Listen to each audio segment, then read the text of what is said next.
You're listening to Backlog Banter with your host, Serial K86. Hello, greetings, and kia ora everyone to another episode of Backlog Banter. I'm your host, Serial K, and with me as always, two guests joining me for this one. The first one is my good friend and longtime friend of the show, Otis, aka Meleemario720. I almost forgot your name by the way. Oh no! Hello. Alright, good to have you back. You joined us last episode, so yeah, you're familiar. We're pretty sure we're familiar with you now.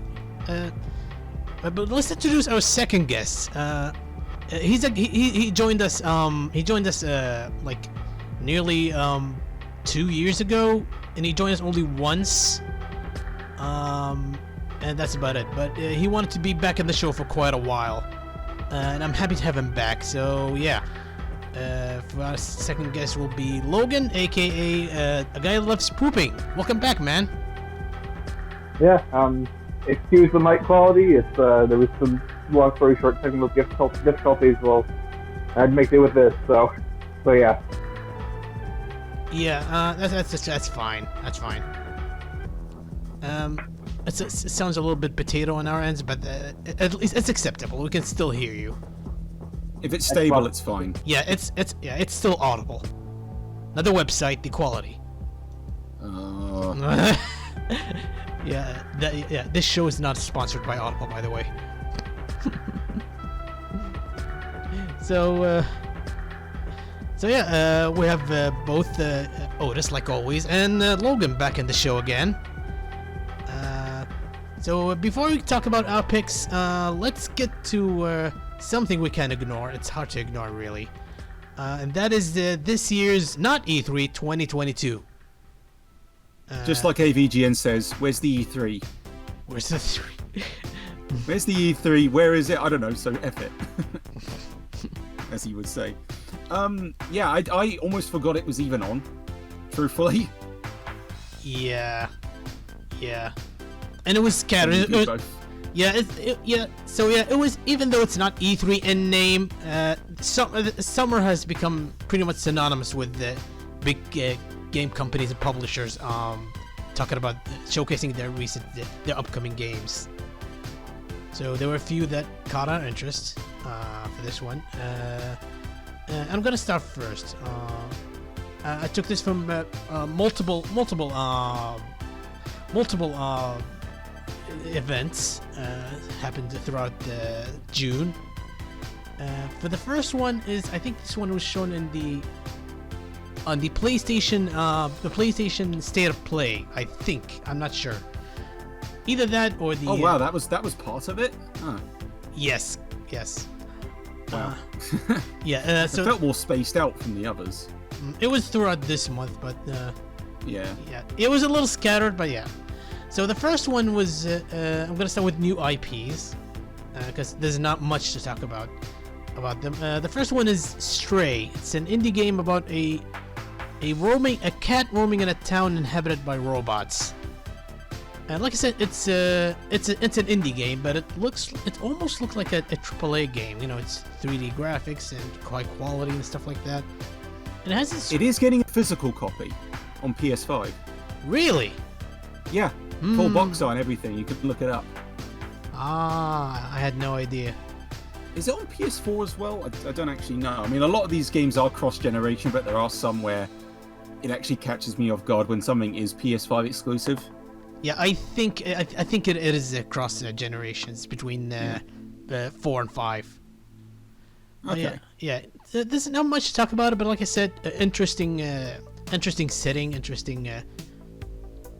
Stuff like the interesting setting and interesting character to control. You control this cute ginger cat with a backpack in a city, like a city like filled with robots, and I think you take quests from them and stuff like that.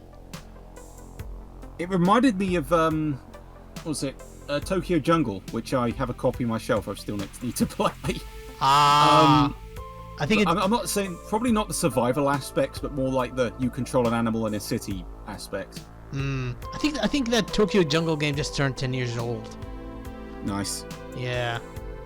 Yeah, I've heard of it. I heard it's fun, but it's incredibly difficult.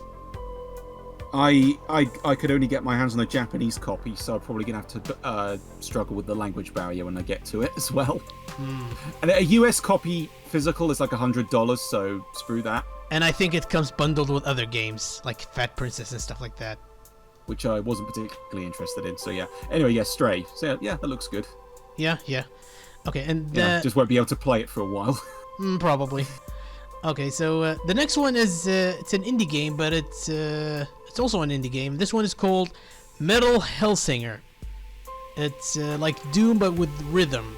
Rhythm that controls that affects the gameplay. It's similar to like another game called BPM. BPM, don't think I've heard of that one. It's almost they're pretty much similar. The soundtrack is like I said, like you can tell from the title of the game. It's inspired by heavy metal stuff like that. I think the lead singer of System of a Down is in it singing one of the songs. If anything, yeah, it's I know there's like Doom comparisons to be made, but like Painkiller is what first came to mind, because I was like, it's been ages since there's been a new Painkiller game. Painkiller, I think I've heard of this game before. Yeah, it's that's like by a smaller studio. It's been like PC centric, and the last title I think was on the 360. It was a HD collection. It was literally called Hell and Damnation HD. They were taking up the DS mantle of making the subtitles match the system. Ah. But yeah, no, this looks alright. Again, a lot of these indie Doom-inspired shooters, I usually don't know what they feel like unless I get to try them. So I mean, it's on Steam, so it might be worth a shot at some point. Yeah, I think I've heard some that it's supposed to be coming on the PSN, the demo for it, but I looked it up on my local PSN and didn't find it. Maybe I'll look it up on Steam or something like that. I don't know. Yeah, it's probably updates faster. Probably, yeah. So the next game, and this is gonna be the last one on the new IPs, but this one is not an indie. This one is the Callisto Protocol. The game was announced before the summer. I think this one was shown in the Summer Game Fest, the one by Jeff Keighley and stuff like that. But the game was announced for a few months before that. But for this time, they showed a gameplay. It's a third-person horror game, so kind of like Dead Space. The funny thing is, this game was made by a new studio that's comprised of former Dead Space developers. And yes, there's at least 3 Dead Space type games revealed, including actual Dead Space. Yes, the Dead Space remake, Callisto Protocol. I don't know what the third game is. I mean, Callisto looks neat. Oh, it's on PS4 as well. Nice. Yes. I was just looking it up, and it's like it always catches me off guard when I see the familiar blue banner on a new game. Yeah, we're not quite jumped generations yet, but close to it. Yeah. Callisto Protocol looks interesting, but a little bit too similar to Dead Space, which is funny considering it's by the same developer, and it's probably coming around the same time the Dead Space remake is coming. Yeah, and I don't know about you, but like the title took a while to like stick in my head personally, and I find that with a lot of these indie games. Where something will look neat, and I completely forget about it until like the next reveal, or it pops up on sale, and I'm like, oh yeah, that game is out. So like Callisto hopefully should be stand on its own and be fine considering the talent behind it, because I think EA royally screwed them over with the third game. Yeah, Dead Space 3 really terrible. I played it. Visceral doesn't exist anymore, do they? No. They're like absorbed into. Yeah, I mean that's just the EA thing they do. They just absorb the studios. Yeah, unfortunately. So hopefully this is fine. I mean, who's Crafton? Is that the? I don't know if that's the publisher or not. I'm just looking at the box art. Oh, I know that the publisher is the same one as PUBG. Oh, okay. another thing I haven't played. Yeah, I have no interest in PUBG. No, I think I tried. I'm not interested in that type of gameplay. But yeah, no, give me a. If it plays well and has a neat narrative like Dead Space, preferably more like 1, then go for it. Yeah. When it comes to Dead Space, my favorites are the first one, the second one, and what's the name of that one? Extraction, the one with the motion controls. That one was actually pretty fun. I only played that on PS3 because it came with the PS3 version of 2. Yes. Though only the limited edition, and the disc is not marked as such. So if you're getting it used, you have to like check if it's on the same disc. Yeah, same. Yeah. I actually had to write on my copy just to say it included that. Yeah. I prefer House of the Dead Overkill. I've heard and saw gameplay footage of that game, but never played it myself. That's the Wii one. Yeah, well, we did get a House of the Dead game recently, but that was the Switch one, which seems to be very mixed. Yeah, but that was a remake of the original first game. Oh yeah, that got a physical copy as well, surprisingly. But yeah, that was not a not E3 reveal though. That just sort of popped out nowhere. Yeah. So I think that's about it on my end when it comes to new IPs. Are there any new IPs that caught your interest other than mine? Because we gotta save the sequels and remakes for later. Sure.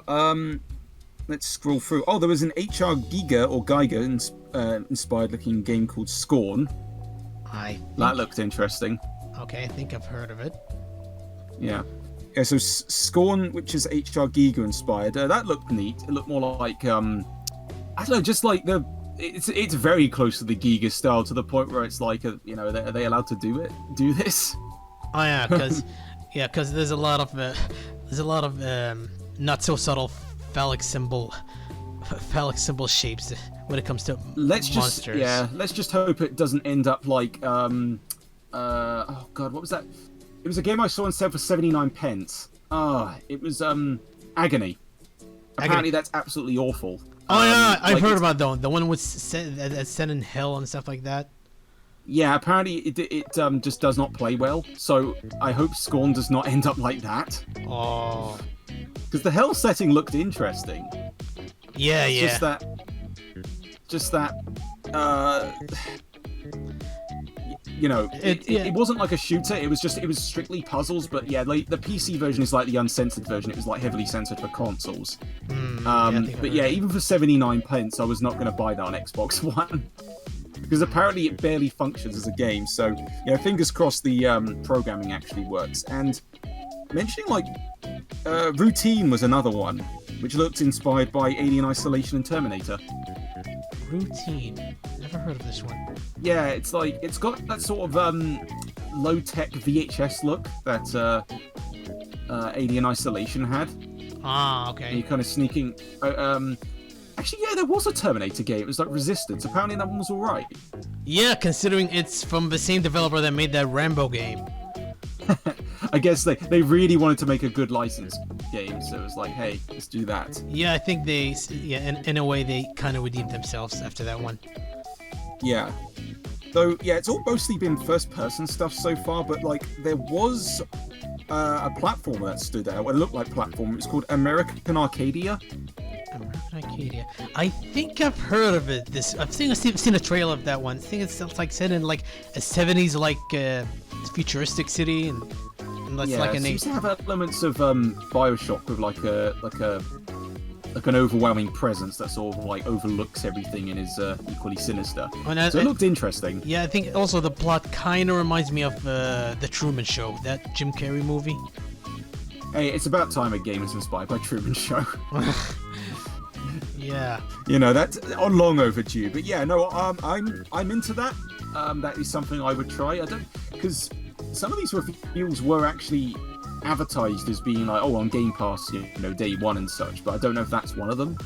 But that one's on my list. What the hell was High Water? So it's on my list, and I don't even remember what this was. You should have brought a small note next to it to what it some of these notes have thoughts next to them, but others just do not. They're just the titles, because some were more memorable than others.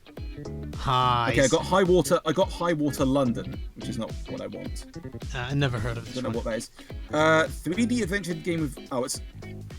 Okay, I don't like isometric. Oh no, wait, no. This was the one that looked a bit like Sea of Solitude. Sea of Solitude. I've heard of this one. Actually. It was the EA indie game where you're a girl on a boat and you're sort of going around a sunken city. Ah, I think I've saw that one before. This looks similar, except it had like an overwhelming amount of hazmat guys to tackle, and is apparently isometric turn-based combat, which is not my favourite sort of gameplay, but if you can do it well, then sure. Yeah. So the fact that I forgot what it was probably speaks to what impact it left. But I think that was the last of the indie things I mentioned personally. Yeah, the new IPs. Oh yeah. Yeah. Okay. Logan, was there anything that stood out to you? Yeah. Anything? What? Oh, was that me? Yeah. In a game that we. Yeah. I honestly have not been watching any of this, so I've just been kind of paying attention to what I've been seeing on Twitter and hearing other people say, and I haven't heard of really any new IPs that have caught my interest, so no. Yeah, fair enough. Yeah, that's okay. I didn't watch any of these events live. I only saw links or videos and stuff like that on Twitter and stuff like that.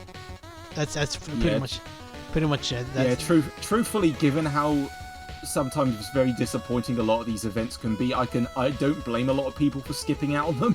Yeah. I do like being there if someone like VineSource is streaming them, but truthfully, they don't really do. I mean, sometimes they don't do it unless it's like afterwards.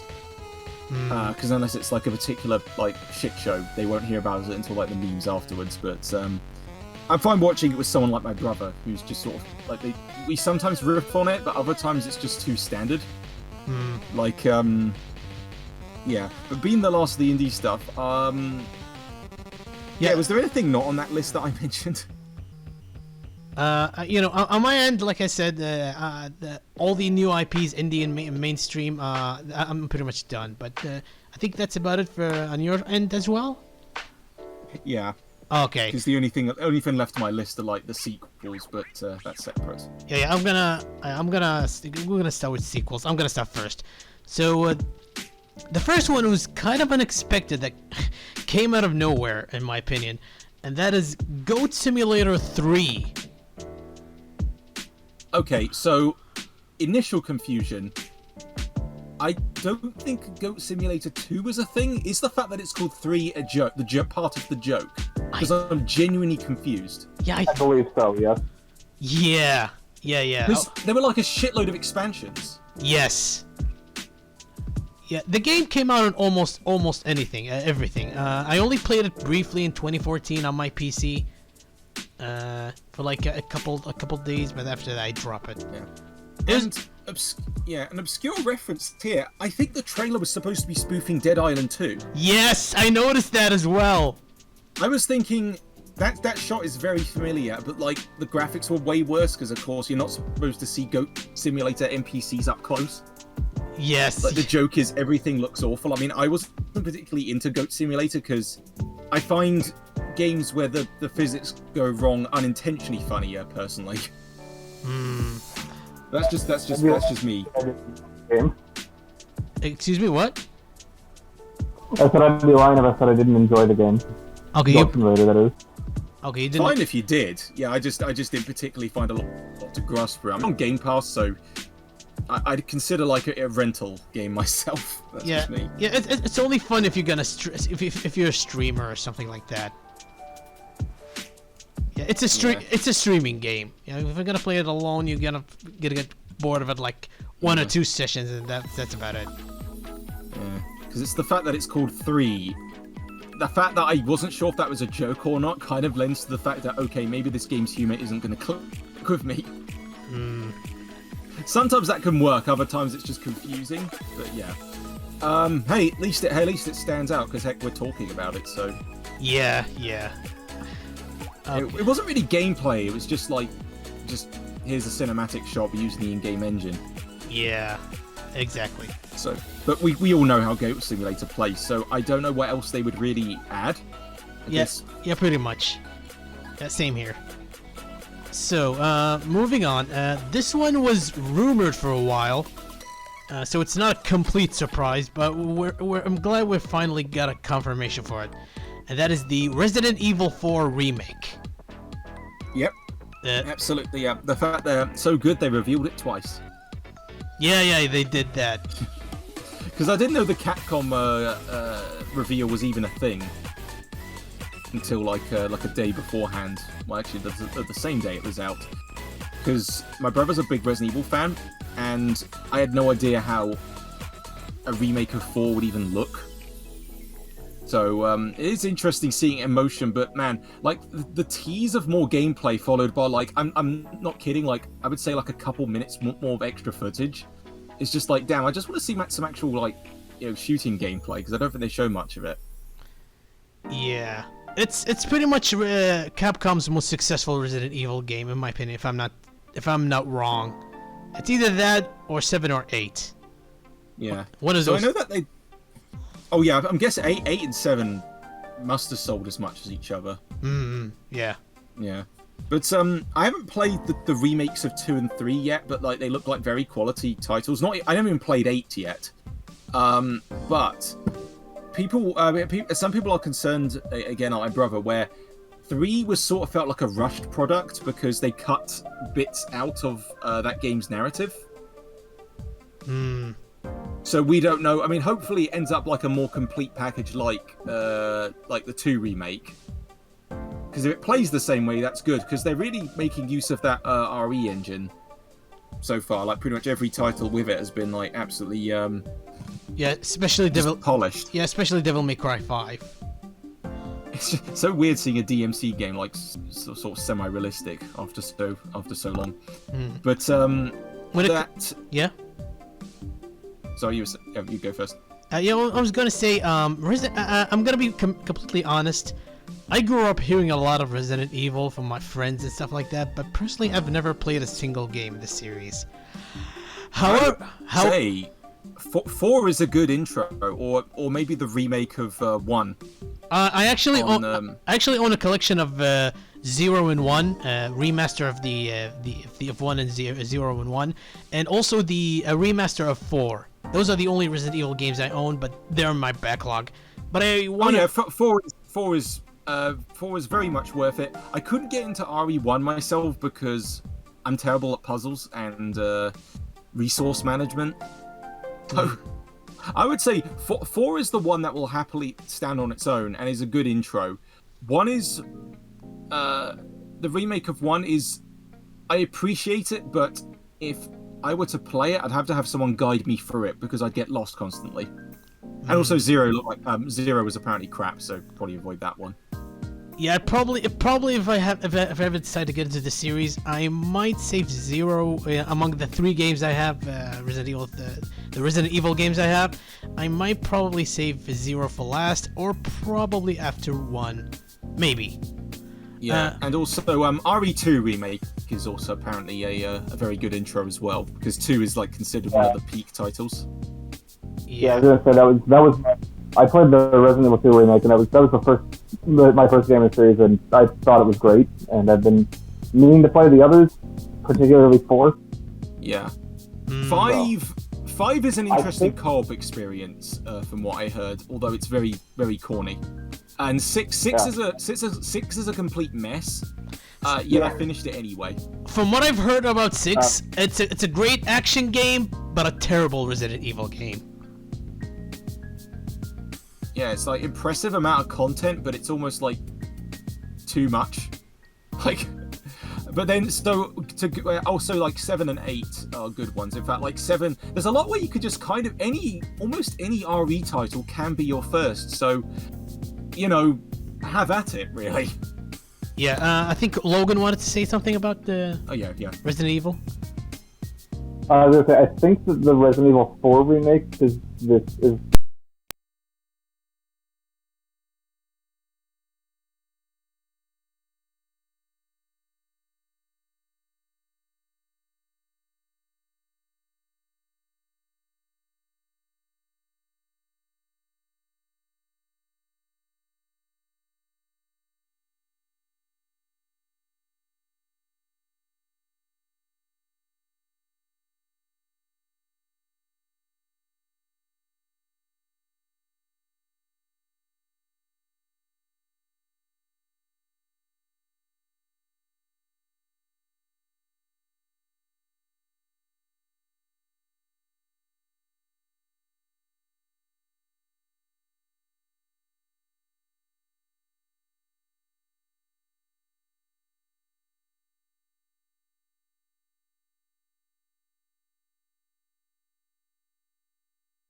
I remember that when I bought the Resident Evil 3 remake on Steam, just all of a sudden, this random multiplayer game showed up in my library. I'm like, what? I don't remember buying this.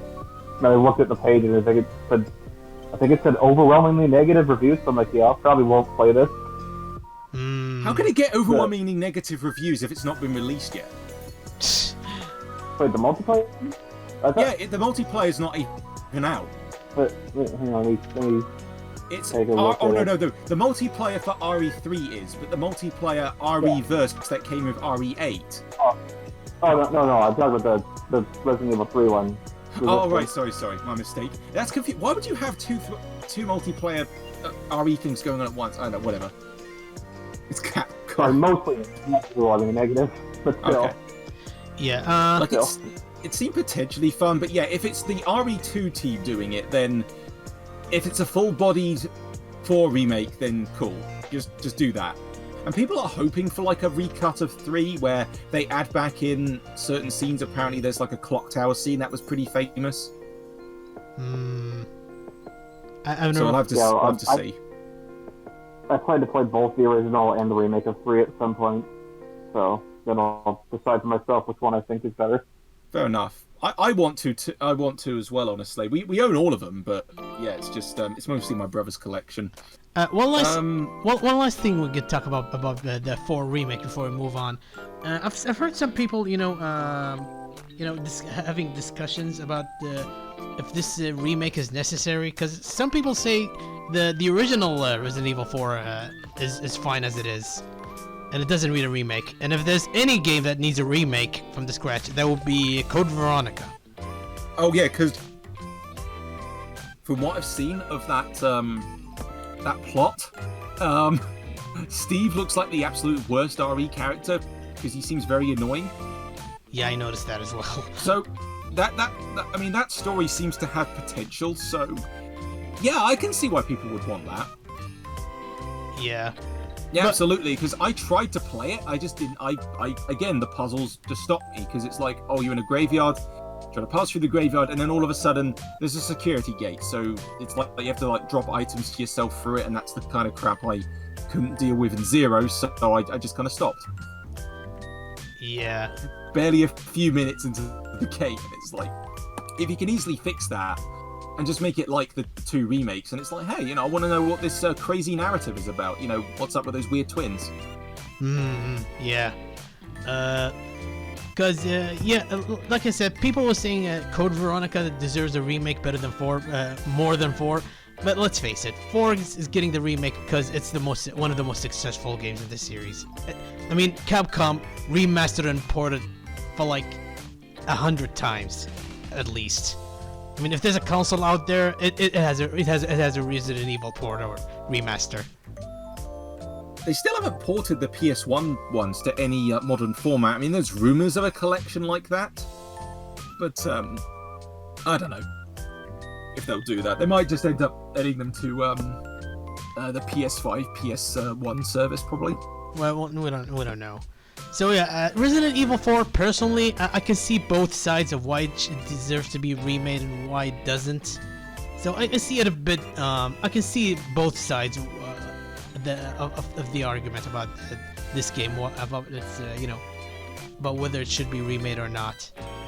Do you agree with do you agree with that, Logan? What's that? Do you agree that that Resident Evil 4, deserve to be remade or not? I haven't played it, so I can't say. But the way I see it, the original is readily available still, so it's not going to replace it, at least. Yeah. So. It's too. Yeah, they would never pull a Rockstar because RE4 is too successful on its own. Those legacy games are like their own thing. Yeah. They're not trying to. Yeah, so I can basically you have both of them stand side by side one another. Yeah. Like one would not overwrite the other. If they did, then they'd just be pulling a Rockstar. But I do not see them doing that. No. Because it's way too damn successful. Yeah. Yeah, that's the main thing. I just hope it's good. Yeah. Because I like good games. Yeah, exactly. For the Resident Evil 4 remake, I can see both sides, agreeing or disagreeing that this game deserves to be remade, because the original is like almost like 16 years or something like that. Bordering on it. So I think it came out on 2003, 2004 on 2005. Yeah. Okay. It was first came on the GameCube and then later released on the PS2, the Wii, and etc. etc. etc. Wii is the best old school version because of those controls. They pretty much they're kind of the de facto controls I slide to. It was the first version I played, so that's just what I associate it with. Don't forget the Zeebo version. The Zeebo version. Yeah. The absolute cream of the crop. It's gonna be tough for the remake to top the Zeebo version. Yeah, I saw that one on Stop Skeletons from Fighting. Okay, that's the only reason I know about it. I should have made one on the Zizzle. Okay, I've never heard of the Zizzle. It was a Kid Icarus joke. Oh, okay. Never mind. Yeah. And I watched Kid Icarus, so I don't know why I missed that joke. Whatever. Okay.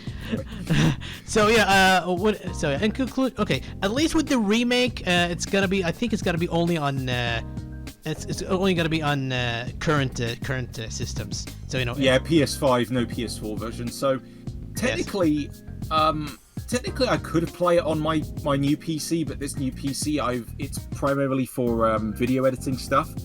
So I do see myself getting a PS5 at some point in the future, mainly for Ratchet and Clank, and also because I got to try one and I really liked the feel of the controller. Yeah, the DualSense, the haptic feedbacks or whatever. Yeah, and also because I'm just a console guy. I don't play games on PC unless they're point and clicks. So I mean, apparently a good benchmark test for my PC would be to download the RE2 demo on Steam and see how well it runs. I see. But of course, it's like, well, I can wait to get a PS5 to play 4 because, I'm patient. Yeah. Okay, so... But I was worried it was exclusive, but I'm glad it is across all platforms because, it means it's more accessible. Yeah, exactly. Get a PS5...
I'm gonna be honest. I haven't played The Last of Us. When I first saw the comparison screenshots, I was looking at my phone, so it was a small screen. I genuinely thought the PS4 version that was shown was the remake at first. Because it looked... Yeah, because when it comes... honestly... Yeah, go ahead. What? Yeah, go ahead. You said it honestly looked like something. What is it? I said it honestly looks better the original. Yeah, exactly the same. My same sentiment. Cause with the original Last of Us, okay, it wasn't 100% photorealistic, and that's I think that the same thing with the Uncharted games. There is it is not it's not 100% realistic. There's a bit of a cartoony style to it. It's really subtle, but it doesn't ruin it. It's still mesh. Yeah, it's like Mesh well in my opinion. It's like how with going back to Capcom, you can tell what a Capcom game looks like because of their human design. Like, they're not realistic, but they stand as their own thing. You can tell they're human, and but it doesn't fall into that sort of uncanny valley.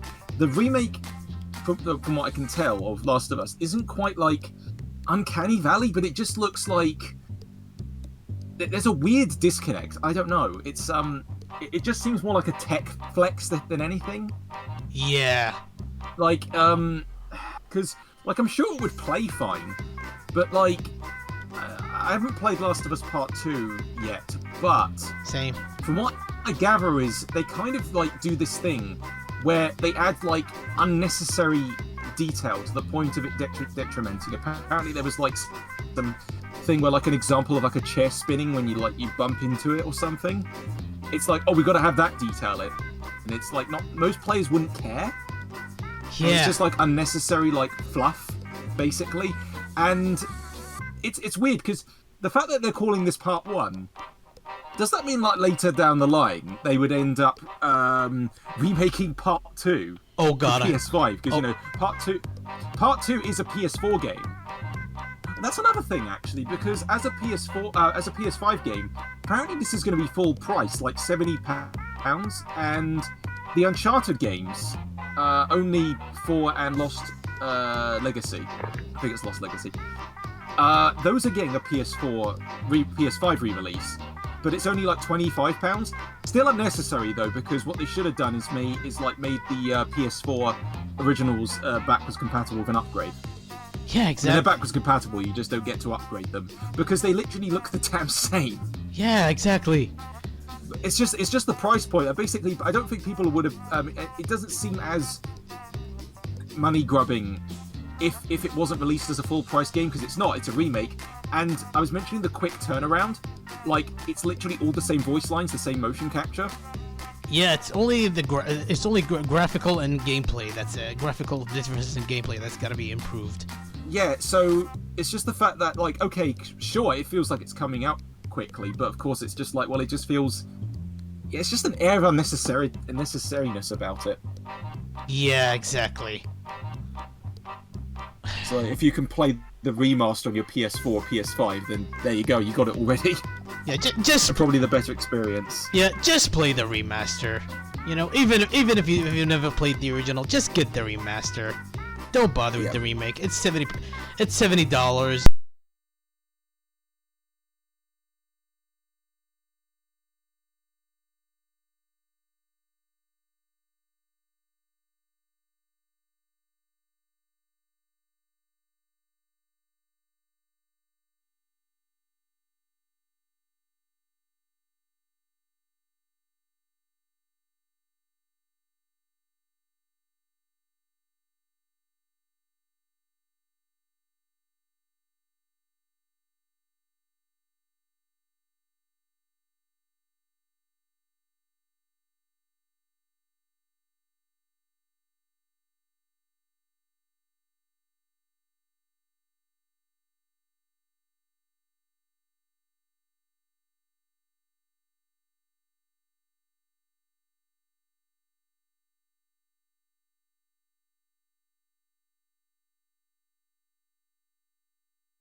I might double dip. I might double dip on that one. It's tough to say because I do have it on my PS5, and it already runs really good on PS5. How do you buy PS4 Sony games on PC? Is it Epic? No, I think no, Steam. Oh, it's Also on Steam. Epic, too. Okay, I thought it was just Epic only. Nice. no, yeah, they have a page on Steam. Oh, cool. Yeah, That's more appealing. Yeah, God of War always for a while on Steam. Nice. yeah. I did not know that. Yeah. Personally, I've never played this game, but I've heard nothing but good things about it. But I do I do plan on playing it sometime down the road. Probably on when I finally get a PS5, because my PC is like mid tier, so I don't think it can run this game properly. I only played it on PS4 and it still runs well. It's one of the few games I actually bought DLC for. Yeah. Because the DLC is genuinely very good. It's silly, but it's still very good. The PS5 version is, in addition to 4K 60 FPS, also includes all the DLC. So yeah. Also the PC version. Yeah. That's why I'm planning on getting it on PS5. You know, all the DLC, being able to play it at 60 FPS, stuff like that. The only thing that weirds me out. Oh, sorry. Sorry. Yeah, go ahead. You go first. Go ahead, Logan. Oh no, I think it's 1440p, 60 frames per second, not 4K. That's now I fine. think about it. That's fine. That's fine. Yeah, as long as it runs at 60 FPS, you know, that's fine with me. And as long as it's in the HD realm, that's fine with me. You know, it doesn't matter too much to me if it's 720 or 180. Yeah, I've never used the 4K screen, so I don't know what the difference is yet. The only thing that weirds me out about the remaster version is they changed Peter's face. Yeah, I don't like that. I'm still not used to that because the original head looked fine, and I don't see why they did that. To make him look more like Tom Holland, even though this is a different Spider-Man. But I expect one of the first mods to pop up for the PC version will be to reinsert that old model because it's. Oh my god, the fact. Okay, yeah. So the fact that the people have somehow managed to mod the PS4 version with like stuff. There was stuff like crazy crap like play as some of the villains you can play as an actual spider. You can play as a rat. What the hell? Like, so yes, like you know, there's a low poly rat in the game. So the fact that people managed to do mods on PS4, the crazy crap that's going to come out the PC version, I'm looking forward to seeing that. I would never try it because I don't have a reason to play it on PC myself, but it is cool that it is there for people who don't have a Sony system as well. Yeah, I'm happy that it's coming for more people to try it out. You know, and it's not on Epic, so that's even better. Yeah. You know, if this came out like 10 or 15 years ago when I was a hardcore Sony pony, I probably would have been pissed. But nowadays, I don't give a fuck. Put games on all the platforms, you know, just make them accessible. Yeah, let everyone try it out. You know, do whatever, you know. Yeah. Yakuza's on Game Pass. Yeah, screw it, go for it. I already own all the hard copies though, but yeah.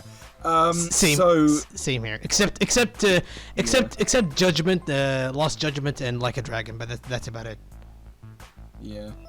Right. What are we going through? Oh, okay. So would DLC count as a sequel? You mean Miles Morales, the Miles Morales one? I think that's. Oh, not that. I was referring to Cuphead. Cuphead. They finally showed like a date for the DLC. Ah, the delicious last chorus. Ah. Yes, best pun ever. I think it comes out just before my birthday. I think. I'll have to look it up again. I think they. But, no, it wasn't.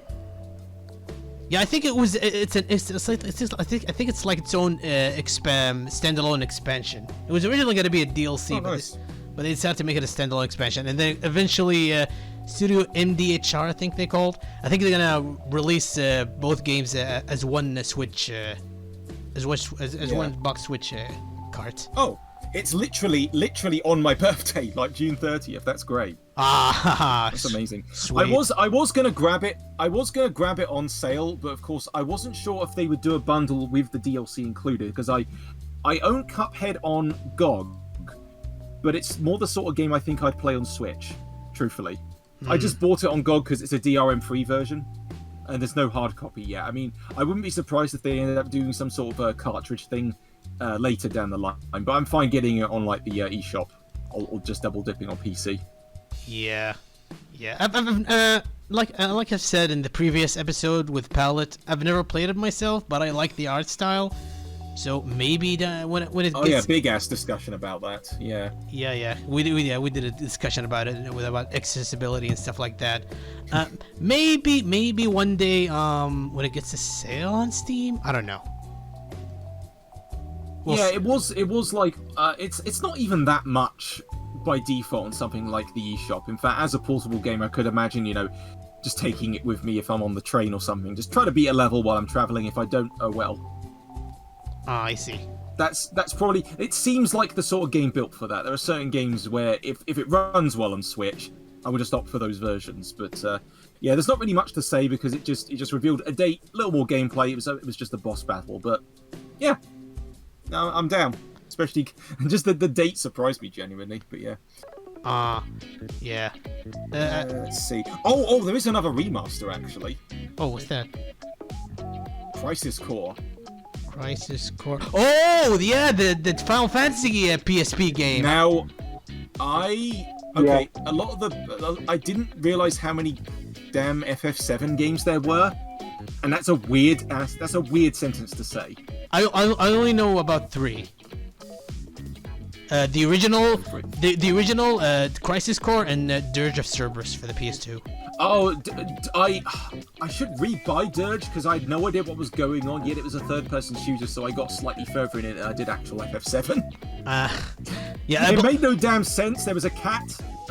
You're a guy with a claw hand. You shoot things. There's a man in a suit. That needs a remaster. I don't know if it's getting one, but yeah.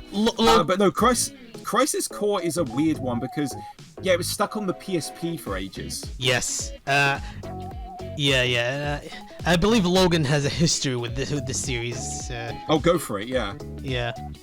I literally just like 2 weeks ago figured, Crisis Core is never getting the remaster report. I'll just buy it, and then this happened. So I have a copy of the PSP version now. I guess. I have 2 copies on UMD because a shop I went to put the wrong UMD inside. Like I think it was like a WarioWare clone for the PSP. I can't remember its title. And so now I own 2 UMDs, and I'm looking up prices. It's not even that expensive. It's like £15 for like a regular version, but $48 if you need it with the art book. Yeah, and I believe it never got digitally released like many PSP games. No. So I'm really? Yeah. So I thought it would have at least.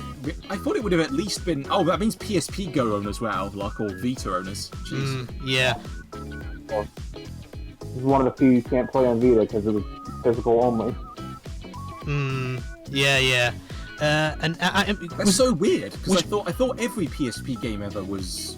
Yeah, like, on the PS Store. I mean, even the original Metal Gear Solid Peace Walker got a digital release, and that game is really a heavy game when it comes to data, because there's a lot of audio and cutscenes and stuff like that in it. And yet it got a digital release, but the closest to an HD version I tried before this was even announced was emulating it on my old laptop, but it's with a PS2 controller. It ran like crap though. And I sorry. And I believe that there was a modding community that was trying to to add new graphical textures to it for those who are playing it on emulator and stuff like that. But that's the far as it. I was fine just playing on regular hardware because it was a good portable game. In fact, I have a distinct. Yeah. Sorry. Oh yeah. So I got water nearby. I have a distinct memory of someone playing it I've seen someone playing it on the train, and just button mashing through the combat because, again, being an action game, I sort of preferred it, but it's got this weird like roulette slot mechanic which I never really understood. It's just like, okay, sometimes good thing will happen, bad thing will happen when you're fighting. Yeah, and surprisingly, it's also coming on the Switch. So unlike the 7 remakes, it's also coming on the Switch. Really? Nice. Yes. That's probably the only one I'm interested in, because a lot of them I just don't know what they are. These other 7 games. Even 7 itself. Oh, sorry. Go ahead, Logan. I was gonna say I would honestly recommend just giving the original a shot, because I played it for the first time in I think 2019. I've played through it twice now. It's honestly probably one of my new favorite games. I thought it was really good, so Yeah, I would honestly. Sorry. What was that? No, I interrupted again. Any other thoughts? On Crisis Core or just in general? Yeah, in general, about for, anyone, Crisis Core, in general. I'll probably play Final Fantasy VII Rebirth, but I still need to finish Remake first, which I never did. So, if you don't know, Rebirth is the follow-up to Remake. I don't know why because even 7 has sequels, even though it's supposed to be...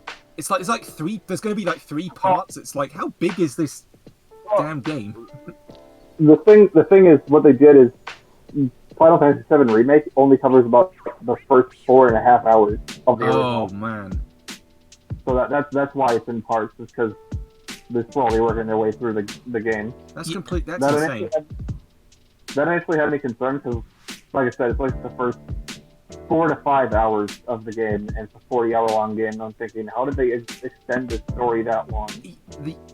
Yeah, when you break it down like that, that sounds completely ridiculous. I mean, with the original 7, I do have it on my Vita, and I got the furthest in that because it felt the best as a portable game.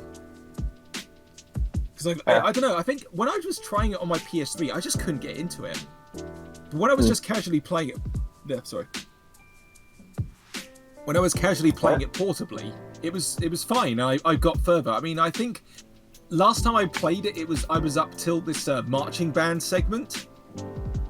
Okay, so you were still on this one then.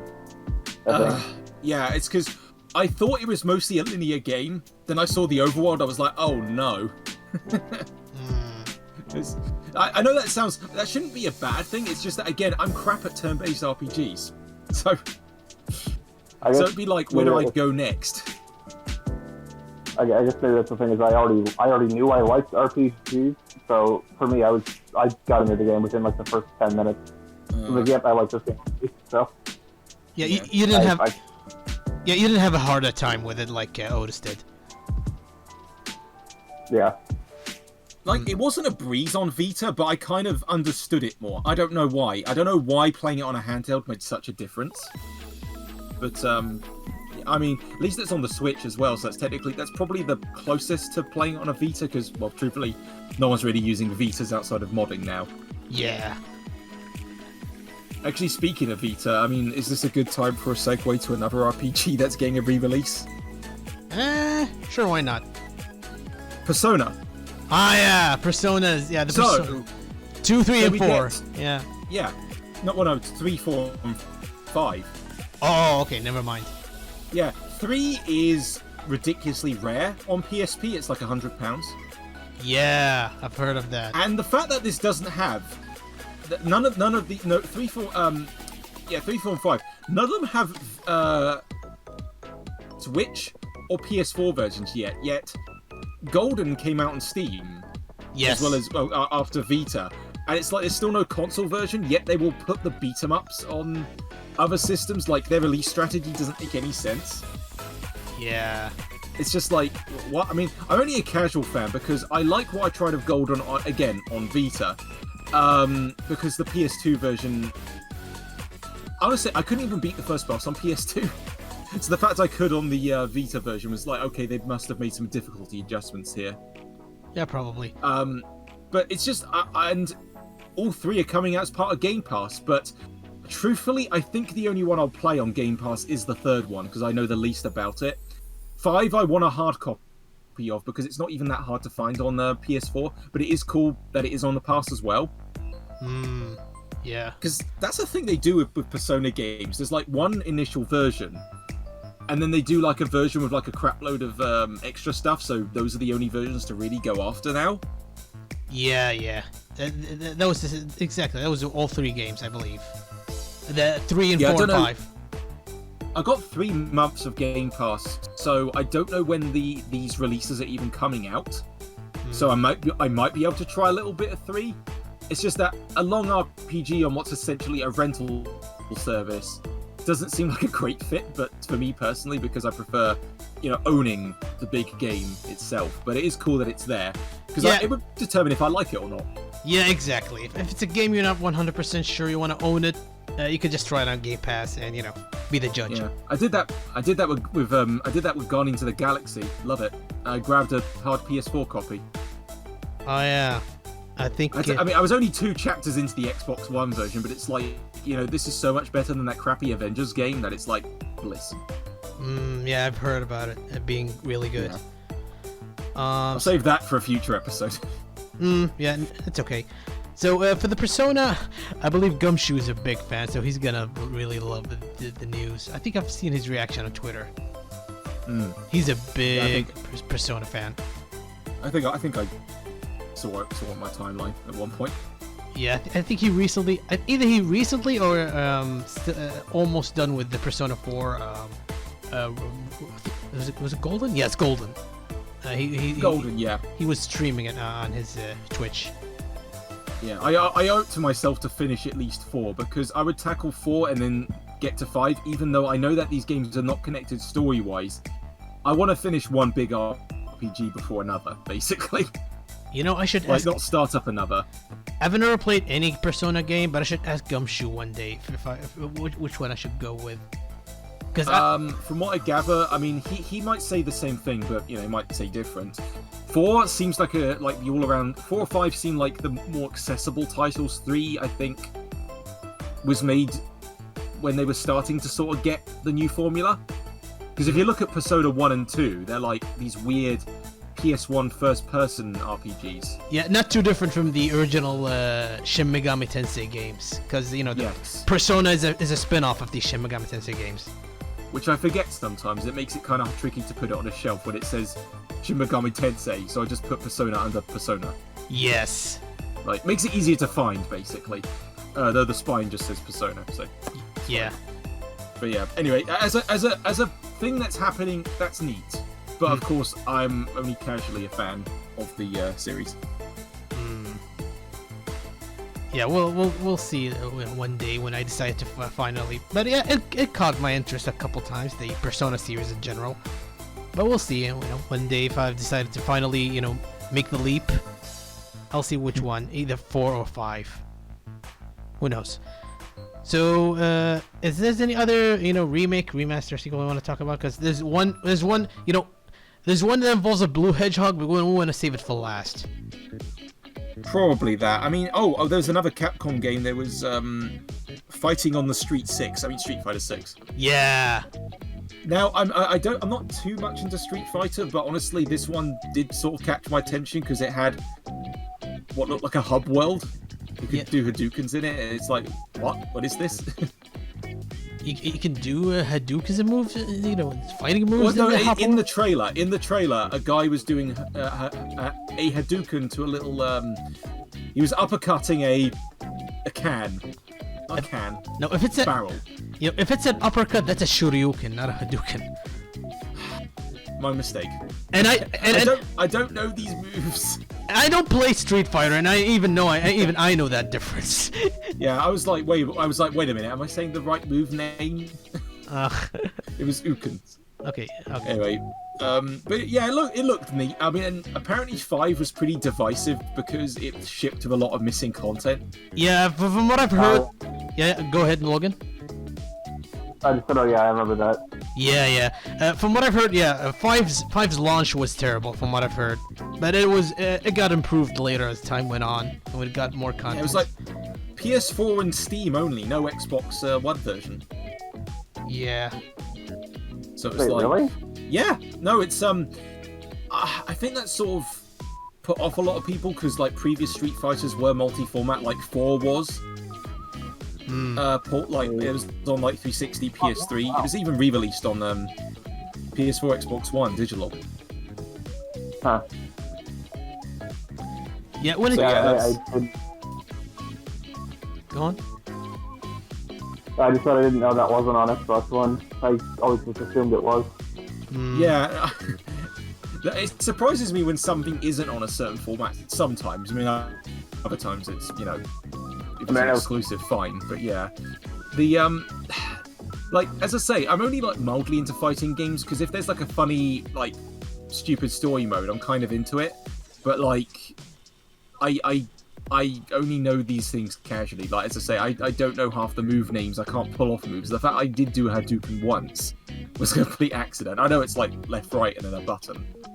But in the heat of a fight, it's not exactly my forte. But yeah, as I say, it looks like they're trying to improve upon 5. And like the little hub world thing seems interesting. It may only be a small area, but they seem to show off an area that looked like Times Square of New York. Yeah, it's a fictional city, but it's a city within the Street Fighter universe, I think. Yeah, Also, it's like you're climbing ladders, you're uppercutting barrels and other things. That's cool. That's cool. From also, it's 6 is notable for being the first game to finally advance the story's timeline. Because if you know, really? Yeah, if you notice, Ryu, Chun-Li, Ken, they look a little older now than they were in the previous games. I noticed it with Ryu because beard. Yes, that was about it really for me. Yeah, as the fans call him now, Dad Ryu. He was in 5, but as an optional costume, because Capcom probably were too scared to change him. There was a crap load of memes when that skin came out. Yeah, but now it's just. So I just thought, oh, is that just his default look now? I mean, I'm cool with it, but it's like interesting. Yeah, it's an optional costume in 5, but 6, it's the default one. Okay. Because, like I said, they finally advanced the timeline when it comes to the Street Fighter series. So even Chun-Li, who still look relatively young, she looks a little bit slightly adult now compared to her previous incarnations. I think unless you put both designs side by side, I probably would be able to tell a difference with some of them. I didn't actually look at what Ken looked like. Yeah, I think Ken. Does Ken have a beard? Does Ken have a beard too? No, but he has like a longer hair, and he has like that divorced middle-aged guy look to him, kind of. Like does he still have spaghetti hair? Banana hair, like in 5? It's actual hair. Yes. No, oh god, that I forgot about that. Ooh. Yeah. Okay, I see it. Yeah, he's got regular looking hair now. He looks a little bit scruffed now and stuff like that. I've seen memes about him complaining about his wife taking the kids and stuff like that. There's like a meme of him like with Sonic and Daisy, and I'm like, what is this? Ken's highly memed fall from grace in Street Fighter 6. Okay. I didn't even know that was a thing. That one passed me by. Yeah, so I'm not just Street Fighter, but I'm excited for the fans. It looks like a major step forward to the series compared to 5. Sure, the fact there's a story mode by default now, when that should have been standard. Yeah. Yes. Yeah, like Capcom is really trying to fix them, to rectify all the mistakes they did with the 5 for this one. Yeah. Right. Is that pretty much it for the list? One last. It feels like it. Yeah. One last. Oh God, yes, I almost forgot now. Yeah, one last game to discuss before we, move on. Finally, and that is the Sonic Frontiers. Man, what a roller coaster those reveals were. Where do we start? Well, I know about the camcorder footage, like people zooming in trying to see the best gameplay, but that was a later development. Like early on, there's just there was a sense of vagueness. Like we didn't know what this was. Yeah, and then they showed gameplay, and then there's that like the IGN gameplay. I think was more like a beta. Yeah, an early build, a much earlier build, and it didn't look good. Yeah, because so we don't. I don't know. I still can't grasp if that's a HUD or not. like not a HUD, a hub. Like a hub you wander around to do other levels, or if that is one of the levels.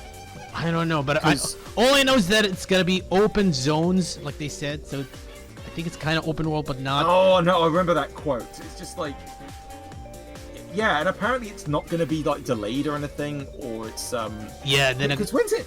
It's slated for this year, isn't it? Yeah, holidays, I believe. Okay, yeah, so that's still a few months off, but like, yeah, I can't really fully grasp this still because, like, all the gameplay was set in that one zone with all like the weird tower puzzles. Because it's gone from like looking like Breath of the Wild to Nier all of a sudden. Nier Automata. Well, and Nier 1, mostly with the shadowed-like enemies, and I'm thinking, okay, these designs are neat, but what is this narrative going to be? Like, I'm not getting a sense of, like, why is Sonic on this island? You know, it's more the story that kind of interests me. You know, there's, like, combat now, like, not like Sonic Unleashed style, thankfully, but it seems to be more like, based around his speed, and it seems potentially interesting, like, you draw a circle around him, but again, you know, how does progression work? You know, do you gain XP? Is the fighting just sort of there? I think they talked about gaining XP, you know, and getting, upgrading Sonic speed and stuff like that in combat. So it's probably... Yeah, and there's like grid puzzles, there's like rail puzzles, there's towers you climb, and I'm like, I don't know what this is. Like, not a lot of people do. What about you, Logan? I'm pretty sure you have a lot to talk about when it comes to this game. As somebody who's been a fan of Sonic ever since I've been playing video games, I'm extremely skeptical about this.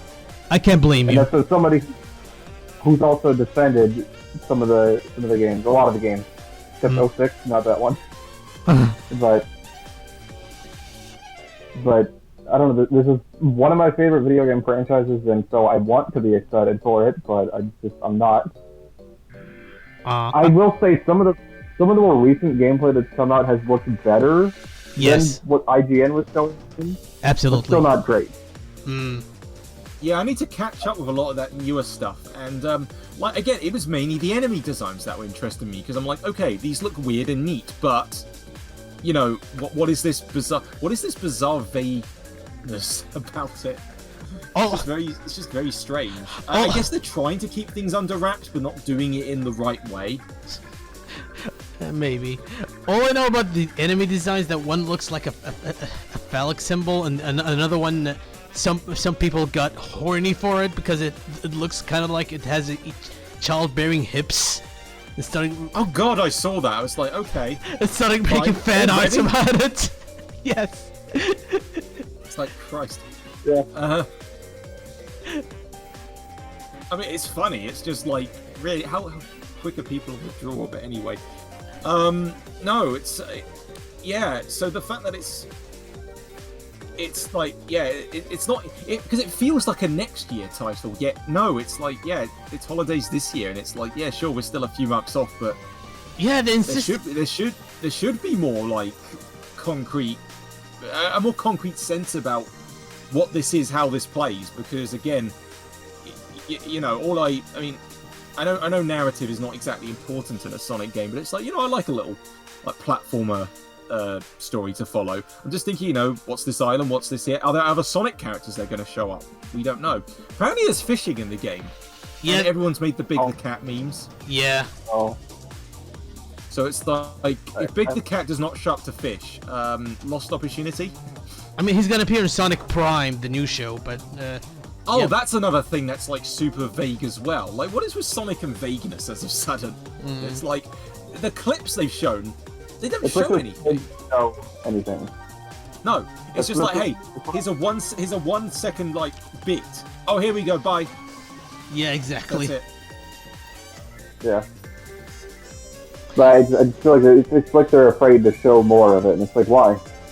Are you not confident in what it's going to be like? Exactly. It doesn't have to be a long trailer, like at least 30 seconds. Oh, actually, mentioning vagueness as well, apparently there's like an animated prologue to the game as well. Like, it has Knuckles in it. They showed one shot of him on Angel Island crossing his arms, and that's it. With a Master Emerald, yes. We don't know. Yeah, and it's just like, I mean, that's not a teaser. That's a shot. That's a still shot. Nothing happens in it aside from some rain. Yeah. I mean, it at least tells me they finally remembered that the Master Emerald in Angel Island exists. So, So Yeah. it's a plot focused around that. Is this like a Angel Island place? I don't know. It seems again. It's both interesting yet frustrating. Yeah. All I know is that the Chaos Emeralds will play a role in the story, because all I know about the story is that Sonic gets sucked into a black hole or something, a warp stuff, something like that, and falls into this island. And all he hears is this voice telling him to collect the Chaos Emeralds. That's about it. Yeah, it's just. Ugh.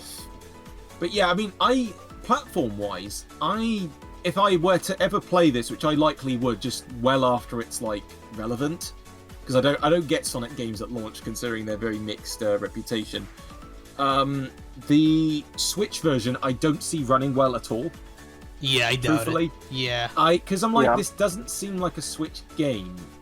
Really, I'm not saying the Switch can't run these sorts of games, but I'm thinking it's going to be like the worst optimized version, because they couldn't even get Sonic Colors to work right. And that's a remaster. yeah, Well, that's a remaster, but still, that's like part of the QA part. I know, it's like, this is a new game, but I'm thinking, okay, PS4, Xbox One, sure, PS5, fine. There's still going to be those little Sega-like technical hiccups. But it's like Switch, I don't see this being like, this is probably going to be like the B version, where like there's going to be some mushiness to it. Yeah, probably. yeah. Yeah, I just, yeah. I'm gonna play it, but I'm probably gonna play it either on PC or like PS5, not Switch. So We don't know You're if probably better off on those, yeah. we don't know if the PC version is gonna be on Steam or it's gonna be also on Epic. Oh, they as keep well. flip-flopping, don't they? Yeah, like some Sonic games on Steam, others are on Epic, and it's like, they can't decide. Colors Ultimate was on. Yeah, probably. probably because Colors Ultimate was on Epic for a while, and I think it still is. I'm pretty sure, yeah. I finally just bought that on PS4. Yeah, I also bought it on PS4 as well. I still have my Wii copy, so... I do, and I'll probably play that version instead in the future still. Yeah, I have a Wii U, so technically I can play Wii games in HD, so yeah, that's an option as well. But not everyone owns a Wii U, so I can understand. I mean, I also Colors. have a PC that can emulate it, so... That's just true. yes. Yeah, for Colors Ultimate, after it got patched, they managed to patch most of the issues that it had at launch. Because I played it when it still have some technical hiccups here and there. From what I've heard, for the most part, it got fixed. So it's the easiest one to get, but I honestly can't blame anyone who would rather play the original. Yeah, because the Wii one worked at launch, so... Yeah. This one, like, a remaster of a Wii game should just function. Yeah. Like, there's no real excuse. Yeah. So, yeah. Or any game. Like, I fingers crossed for the Klonoa one. Like, I pre-ordered it, but it's already looking far more promising. Oh, yeah. Decently priced, too. It's like 33. So I was like, yeah, sure, why not? Well, not a bad price. No, I mean, considering that, like, one, even on Wii is expensive. Not as expensive as one on PS1, but 2 is like 40 on its own. So I own both already. Well, we own all three. We got one before it became £100, so that was a lucky grab. Yeah, Dark Sparkers. So yeah, Dark Sparkers was lucky that he managed to get the copies of 1 and 2 on the original on PS1 and PS2 with an affordable price. Yeah, but no, out of the world of remakes, then yeah, like as I say, there are quality ones out there. It's just, you know, when you have like that, then yeah. Yeah. Anyway, yeah, Frontiers just still don't know what to make of it. Yeah. I've only been a fan of the series for like 6 years, so I'm a bit of a casual, but I'm not exactly a long time fan of the series, but as a fan of the series, at the end of the day, I'm also skeptical about Frontiers. My opinion kind of echoes Logan's opinion. I'm still skeptical about Frontiers. I don't know. I'm probably not gonna get this at launch. I'm gonna wait for word of mouth and reviews before I decide to pick it up. Yeah, I'm morbidly I w- curious and will likely go PS4 after way after launch. I borrowed a friend's copy of Forces. I'm so glad I did. Yeah, go ahead, Logan. Yeah. I was gonna say I would be more interested if Forces wasn't as mediocre as it was. I still don't know why I pre-ordered that game, but I did. I feel- You got the gamer skin and the Sonic It's still unused, but I have not actually. The gamer skin. Never mind. I thought you were talking about the controller skin that comes with it at first. Well, no, it was the shirt the shirt and hat that literally says gamer, but I think that was just in the game. That wasn't DLC. For most of my playthrough, I think I was wearing a freakish mixture of the knights and monkey ball skins, just making an absolute abomination. Sonic Forces is fine, but it's I wouldn't call it good. I played through it once. I beat it, I think, in like 4 hours the day it came out. But God. I wouldn't mind the length if it was good and made me want to replay it. Yeah. But then I replayed it again like 2 weeks later. I'm like, yeah, this is still not great. I haven't replayed it since. My story with Forces, I didn't pre-order it, but I got it when it first came out. It was my first new Sonic game that I bought after I became a Sonic fan. When it comes to Forces, yeah, I agree. It's not a bad game, but considering a lot of fans were, hoping that it brings back the series' old glory, after Lost World and Boom's failure, yeah, there was a lot to. They were expecting a lot from it, and sadly, it ended up being mediocre. It's not bad, but yeah, it didn't live up to the expectations of long fans. And personally, I also thought it's alright, but it's not terrible. To quote some kind of Johnny's review, basically, if I can sum up this game, it's meh. That's about it. Yeah. Yeah. The thing is, I really. Yeah, go ahead, Logan. I was gonna say I really liked Unleashed, Colors and Generations. So to see another game in that style, I was like, oh great, I'm sure this will be good. I was not right on that one. Unleashed I mostly enjoy, but I do not like that medal collecting aspect. That's a complete pain in the ass. Same. That's the one. And it's brutally difficult, like for no reason sometimes. Like I got it cheap on Xbox 360, like it was like £3 compared to 12, and good lord, some of those stages are just like brutally difficult. Especially the final stage, Eggman's Land. I haven't even got to that yet, and I'm like, it's the bosses that mostly trip me up in the speed section. I mean, at least on Xbox One they run a little bit faster, like the frame rate seems to be improved. Although I just can't wait to get to Generations again, because that's a way more fair time. Yes, Generations is much better. It's so good. Yeah, and also I even rebought 06 again. Yeah, I've seen you posting on Twitter. You bought the 360 because version. It was climbing up in price. Surprisingly, it was like £18. Yeah, and you do like collecting games that are rare and stuff like that. But yeah, I mean, it's in the grand scheme of things, it's not a rare game. It's just it was all because it was actually relisted digital, just not Xbox One compatible. Yeah, like you can buy it. The default price is like $5 now. From the Microsoft Store on the 360, and you can buy all the useless DLC, which I wouldn't do. It's just challenge packs. This is one of the few Sonic games I downright skipped. I have no plans on playing this one ever anytime soon. Just watch the real-time fan dub of the cutscenes. I have yet to watch this one, but it's hysterical. I know. Absolutely I hysterical. only saw the SA2 fan dubs of Snapcube. But yeah, I'm looking forward to their Shadow the Hedgehog one. I saw that. It's going to be a comedy masterpiece. Yeah, I saw the trailer. I'm also looking forward to it, but I'm probably not gonna watch it until I'm done with 06. It's on my watch later list. But yeah, when it comes quickly, quick thoughts, before we wrap this up. Yeah, for like we said about Forces, it was mediocre. But I do plan on playing it soon. See how it still holds up. After my initial first game playthrough. Sure. Yeah, and maybe you'll see if my opinion has softened up about it, or got worse. Who knows? So I think that's about it for our thoughts on Frontiers. Any last thoughts, Logan? I think you said it best. Yeah, I don't really have anything else to add, I guess. I hope it's good. I just hope it's good. But like I said earlier about Resident Evil 4, I hope it's good. It's a good game, so... Yeah, we've seen some promise in the gameplay reveals, but yeah, I'm still skeptical, and who knows? Who knows? We don't know. We don't know, really, at this point, if it's gonna be good or not. It's that good old Sega vagueness. Exactly. I hope they just release a demo at least so we can try it. Yeah. I'm definitely gonna look forward to that demo. Yeah, don't be a Balan situation, but it's gonna be better than that. It's gonna be better than that. Balance.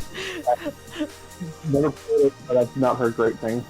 Yeah, I played the demo of Balan. Yeah, I was not impressed. That one's delisted. I still have it on my console.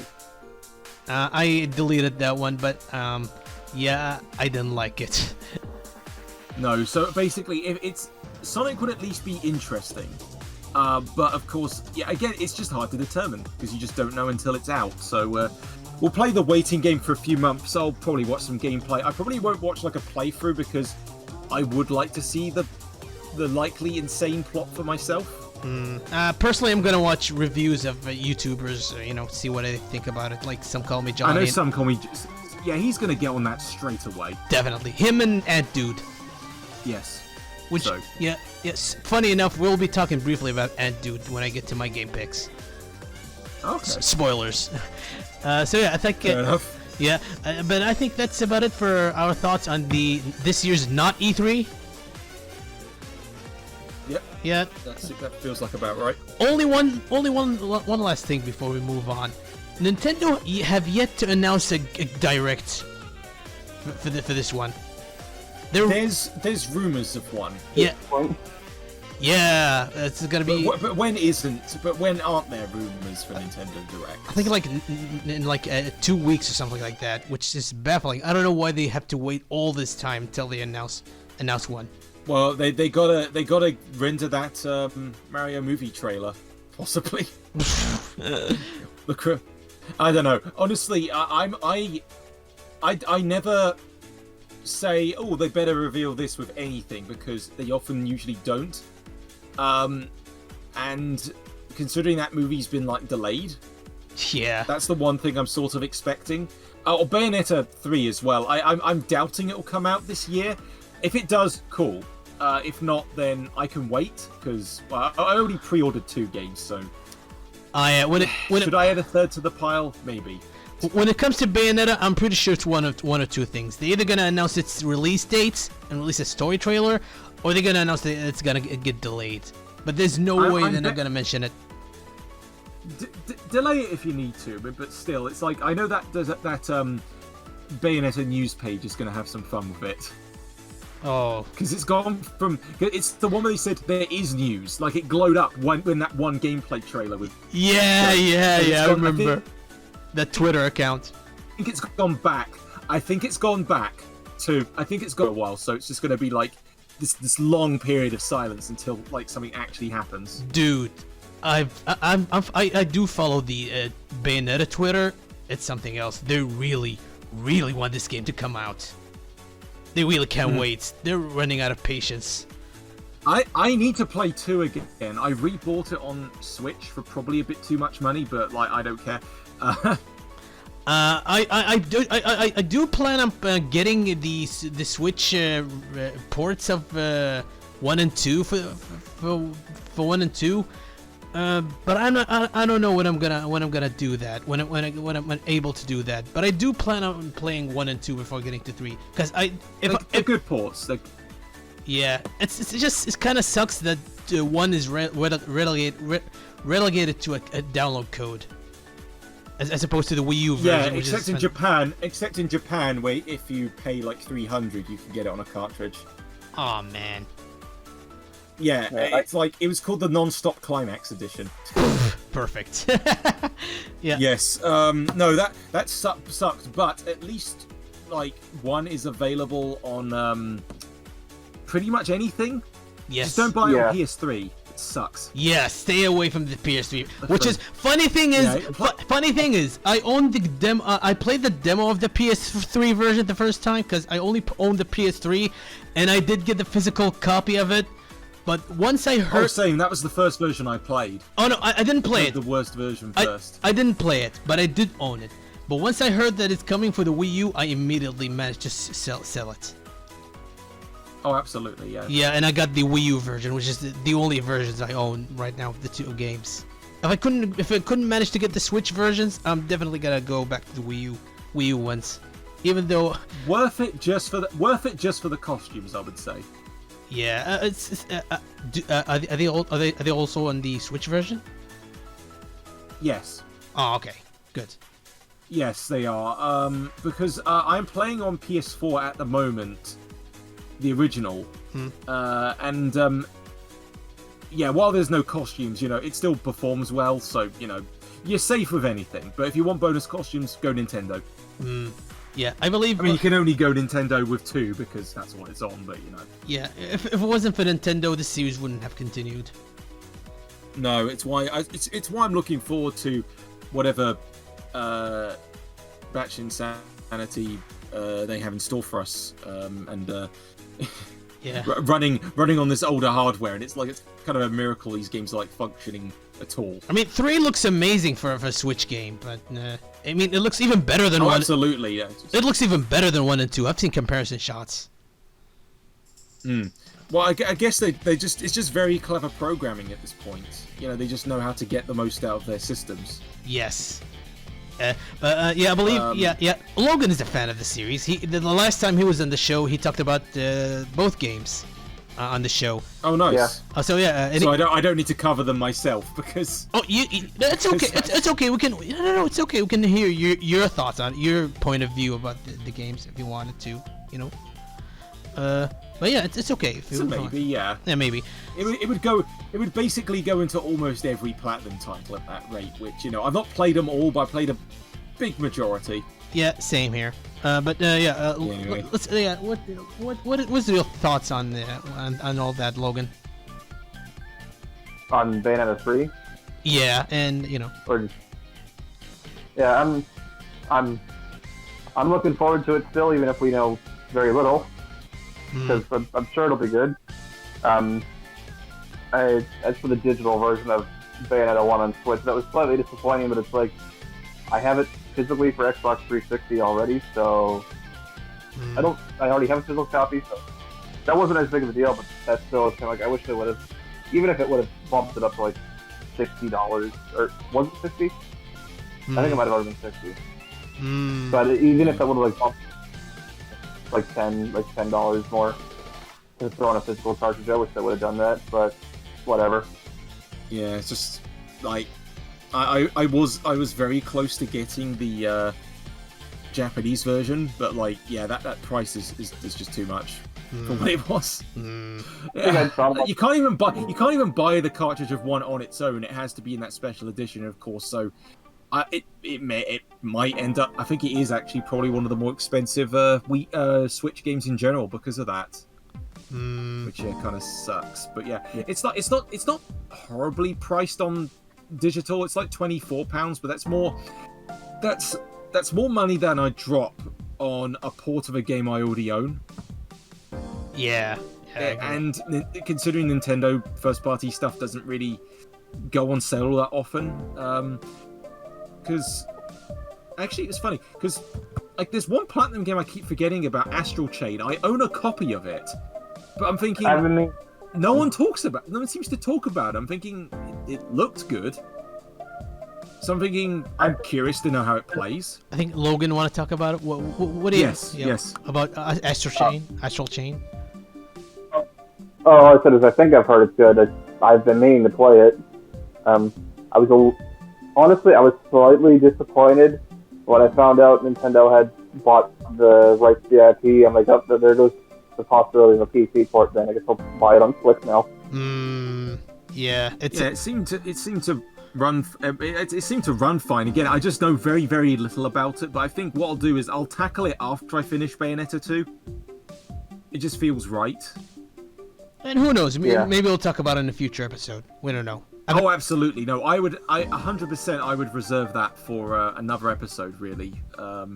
Cool. Because I've never played it myself, but yeah, we'll see. I was just glad that the cartridge version, there were no patches needed.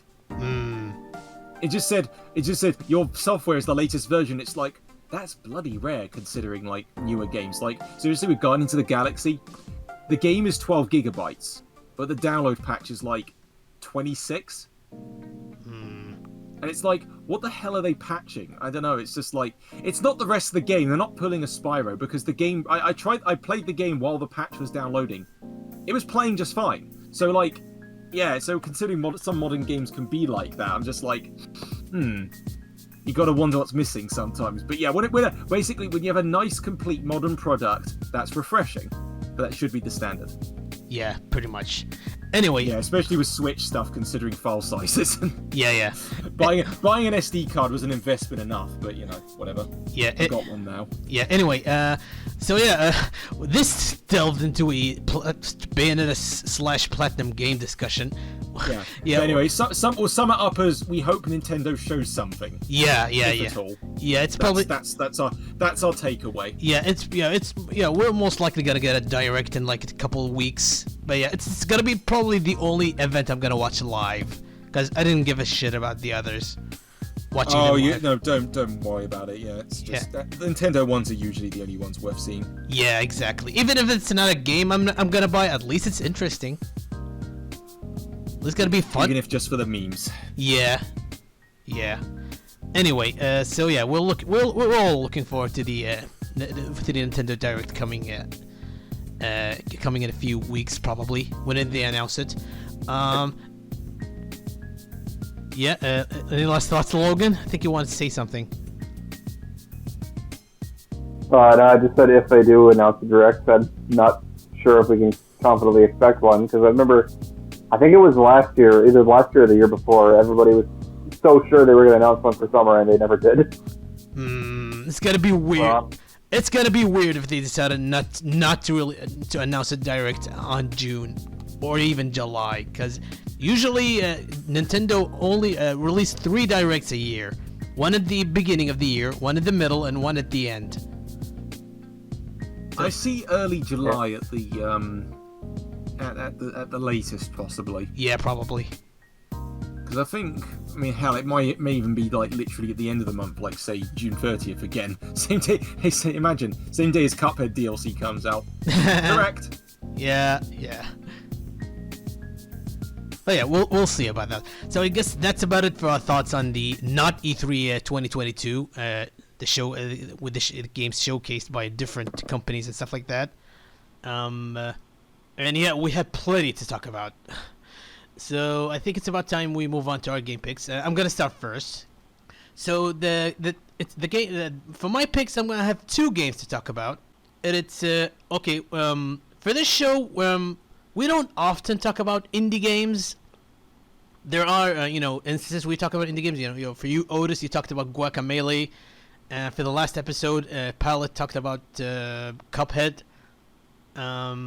So yeah, for these 2 picks, it's the first 2 games. It's the first 2 indie games I'll be talking about on this show. You know, the first 2 games I'll be talking about for this show. And these 2 games are the Toree duology. That'll be Toree 3D and Toree 2. Oh yes, I bought these 2 and I still need to try them out. Yeah, They were cheap though, which was good. Yeah, exactly. So these two games were published by developed by indie developer Marcus Horn, aka Siactro, with the Diplodocus. I have no idea how to pronounce this word. Diplodocus Games. You know, okay, another indie publisher handling the publishing of the Nintendo Switch version. So these 2 games were both released last year throughout 2021 on both itch.io and Steam for the PC, and the Nintendo Switch's eShop for consoles. Each of these 2 games only cost 99 cents, or about 90 pennies if you're from the UK. 89, I think. Yeah. And they're both fast-paced, precision-based linear platformers with a cute, low-res 3D art style that mimics the late 90s graphics of the 5th generation of console platformers that were prominent on the PlayStation 1 and the N64. So yeah, I was... Yeah, go ahead. Yeah, I'd say... Oh, I looked at the developer's name, Diplodocus. Yeah, it's a type of dinosaur. Yes, that's what the logo looks like. That's yeah, Diplodocus. Yes, that's the publisher who published the Switch version. For the developer, it's like I said, Ciactro, who was the main developer of the two games, and I think he personally published these two games on the PC, both Steam and the itch.io versions. For the Switch version, like I said, it was the Diplodocus, whatever it's called. Okay, so I was introduced to these two games thanks to a video by YouTuber AdDude. In that video, he highlights a grab bag of overlooked small budget games that all happen to be available on the Switch. And among these two games were the Toree series. After watching that video, I looked them up on the Switch eShop and saved them on my watch list for a while. After I finally finished playing Kirby in the Forgotten Land earlier this month, which is an excellent game by the way, I thought to myself, maybe it's about time I nabbed these two games and played them. And so I did. And man, for two super short games that only costed around $2 US, these games were like more than worth the price in my opinion. We'll talk about... Yeah, go ahead. Yeah, because now I heard about them through my brother because he bought them as well. I didn't even know they were on PC actually, but I'm not surprised actually. Yeah, because he did some itch.io collaboration stuff himself, so I think he just like found out about them for osmosis. Like I guess you browse itch.io long enough, you're gonna find something interesting. Yeah, I believe the yeah, go ahead. No, go for it. I just want to say that the first game was originally featured on itch.io as part of a demo collaboration on the website. The collaboration was called Haunted PS1 Demo Discs. Oh yeah, there's a lot of those sorts of collections. To be more particular, it was the 2021 version. It's supposed to be... Yeah, because I don't know how long they've been going on for, really, but it's nice to just see indie stuff inspired by PS1 now. Yeah, the game, well, like I said, low-res 3D graphics that looks like late 90s platformers. It does have some creepy elements and stuff like that, and moments in it. So that's why it was featured in the Haunted demo disc, because most of the games featured on the collection, I never played them. I never played the compilation, but I've seen a video cover all of them. Most of them are like horror survival games, like that looks like it came out for the PS1. And there's only like one or two platformers that was featured in the compilation. Yeah. Because I don't know if any of the others actually made it to Switch. I think there was one. I'm not sure. It was like some Silent Hill type looking game that was like PS1 style. It may have been part of the collection or was probably completely different. Again, unless I look up the collection, I probably won't know. I'll have to look at that later on. Probably. Yeah. The collection, like I said, it's only demos of these games. Oh, so not the full, right? No, for Toree 3D, it was like the first two levels, I believe. And I've seen, like I said, videos of it. It's like it has a hub world and a character that greets you and stuff like that. And each demo has like its own gate and like a description of what the game is about. It's really, it's not obviously not a low effort or something like that. There's some love put into them. So itch.io is like the unexpected. It's like the last place to expect really good indie games there. Because I've heard a lot of indie games recently who like that like have a hard time publishing their games on the Steam, thanks to like the Steam Steam is like full of horrible bad asset flips games. So yeah, and also probably like large fees as well, because itch.io apparently it's pretty easy to get your game onto there. Yeah, I think Like, I think there is an approval process still. Like, again, my brother has actually put up some games himself, and he seems to get on very well with the platform. The only thing they don't really allow are ad games, but that's literally it. I think most of it is fair game as long as it's not nothing malicious or anything. So just like there's a bit of a curation and itch.io. There seems to be. I mean, I'm scrolling through the website for the PS1 demo disc, and there's just like a stellar presentation on it. Like, it looks just like that. And yeah, I guess like some sort of approval process would have had to be shown, just to be like, hey, your game will fit this collection or so. And there's quite a few in here. So yeah, and Toree is right near the bottom of the list. It's like the second to last. Yeah, I think I've seen that. Yeah, because I only just associated it as a Switch game, so it's just neat to see its origins. Yeah. So, back to my thoughts on the two games. So, like I said earlier, these two games are precision-based linear 3D platformers, where you go from point A to point B, running and jumping away to the level's exit while collecting some MacGuffins along the way. So it's kind of like Crash Bandicoot, except you don't have a method of attacking enemies. At least not in the first game. You move with the left stick, run with the Y button. I'm describing the Switch button layout, by the way, not the PC or the Xbox. So you run with the Y button and you jump with B. You can even double jump in midair, which can be helpful to reach some hard to reach areas, or correctly jump at the last second. Toree's movement and controls are, in my opinion, very precise and responsive. And whenever you lose a life, which there aren't any, by the way, thank God, I don't know if it's really, I don't know if it was just necessary, because the game is not that hard. But it's fair. But it mostly feels like it's your fault, not the game itself, or how Toree handles. So it's not incredibly hard, but it's not, it's not incredibly easy. It's fair. Yeah, because it looked. I would say it's like if a PS1 game had a stable frame rate. Yes, the way it ran, like, it kind of adds to the feel of, ooh, like, this looks like an old game for the time, but it just performs nicer. Yeah, it runs at solid 60 FPS. Yeah. I mean, I wonder if there is a way to make it, like, authentically PS1 if you just cap the frame rate. I mean, not that you'd probably want to do that, but, it might be possible, the PC version. Yeah, the PS1 did have a few 60 FPS games, but they're like... Oh, it did. They're not as... Well, especially in PAL regions where games were slowed down anyway, so... Oh, no. Yeah. Honestly, I don't notice frame rate stuff a lot myself. It's just like...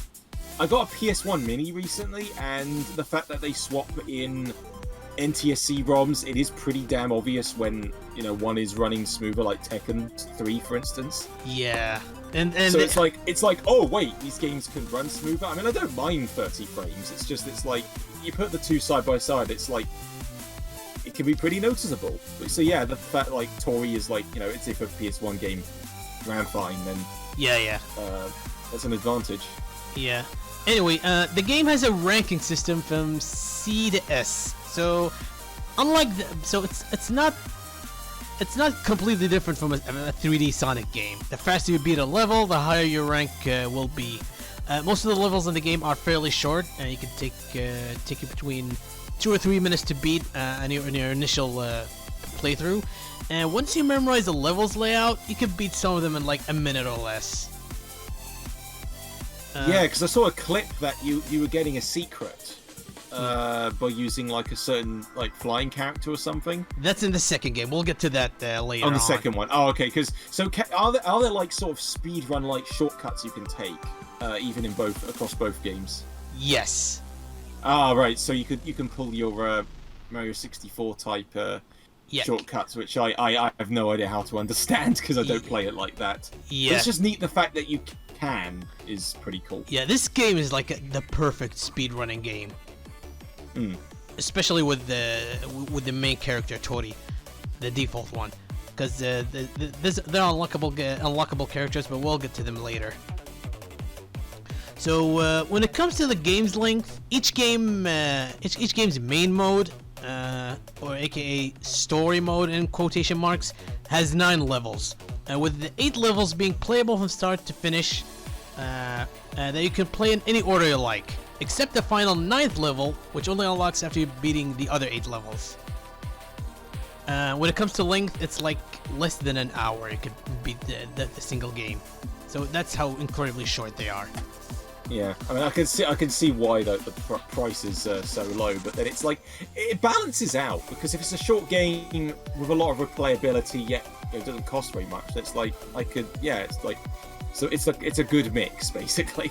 Yeah, pretty like much. It always feels like a cheat when a game is like too cheap. It's like, oh my god, seriously, some of the mobile level crap on Switch that you see sometimes. Yeah, where it's like they dare charge more than like I would say £5 or so. It's like, really, this mobile port is worth that? Then you see an actual good thing like this, yeah, for like an actual decent amount. It's like, damn, almost feel like you could charge more for this in a way.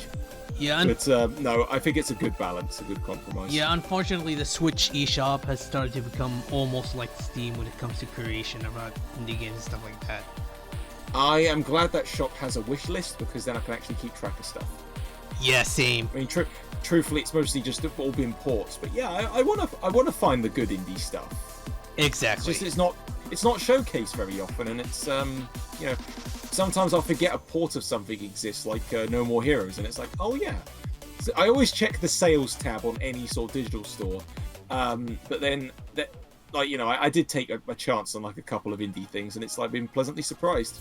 Yeah. I think I think No More Heroes 3 is coming soon on PC. Yes, it might run better. I'll probably end up buying it on Switch anyway. Because just for consistency and the fact that the controls, that's probably the way you're going to get like the actual balance controls. But yeah, no, there were like, I think I actually got Toree both games through the the little gold points that you get. I actually used used mine to buy the first one for absolutely free. Yes, I did this. I've done that with like 3-4 indie games. It was, I think, both Toree games, Damwell, and Damwell,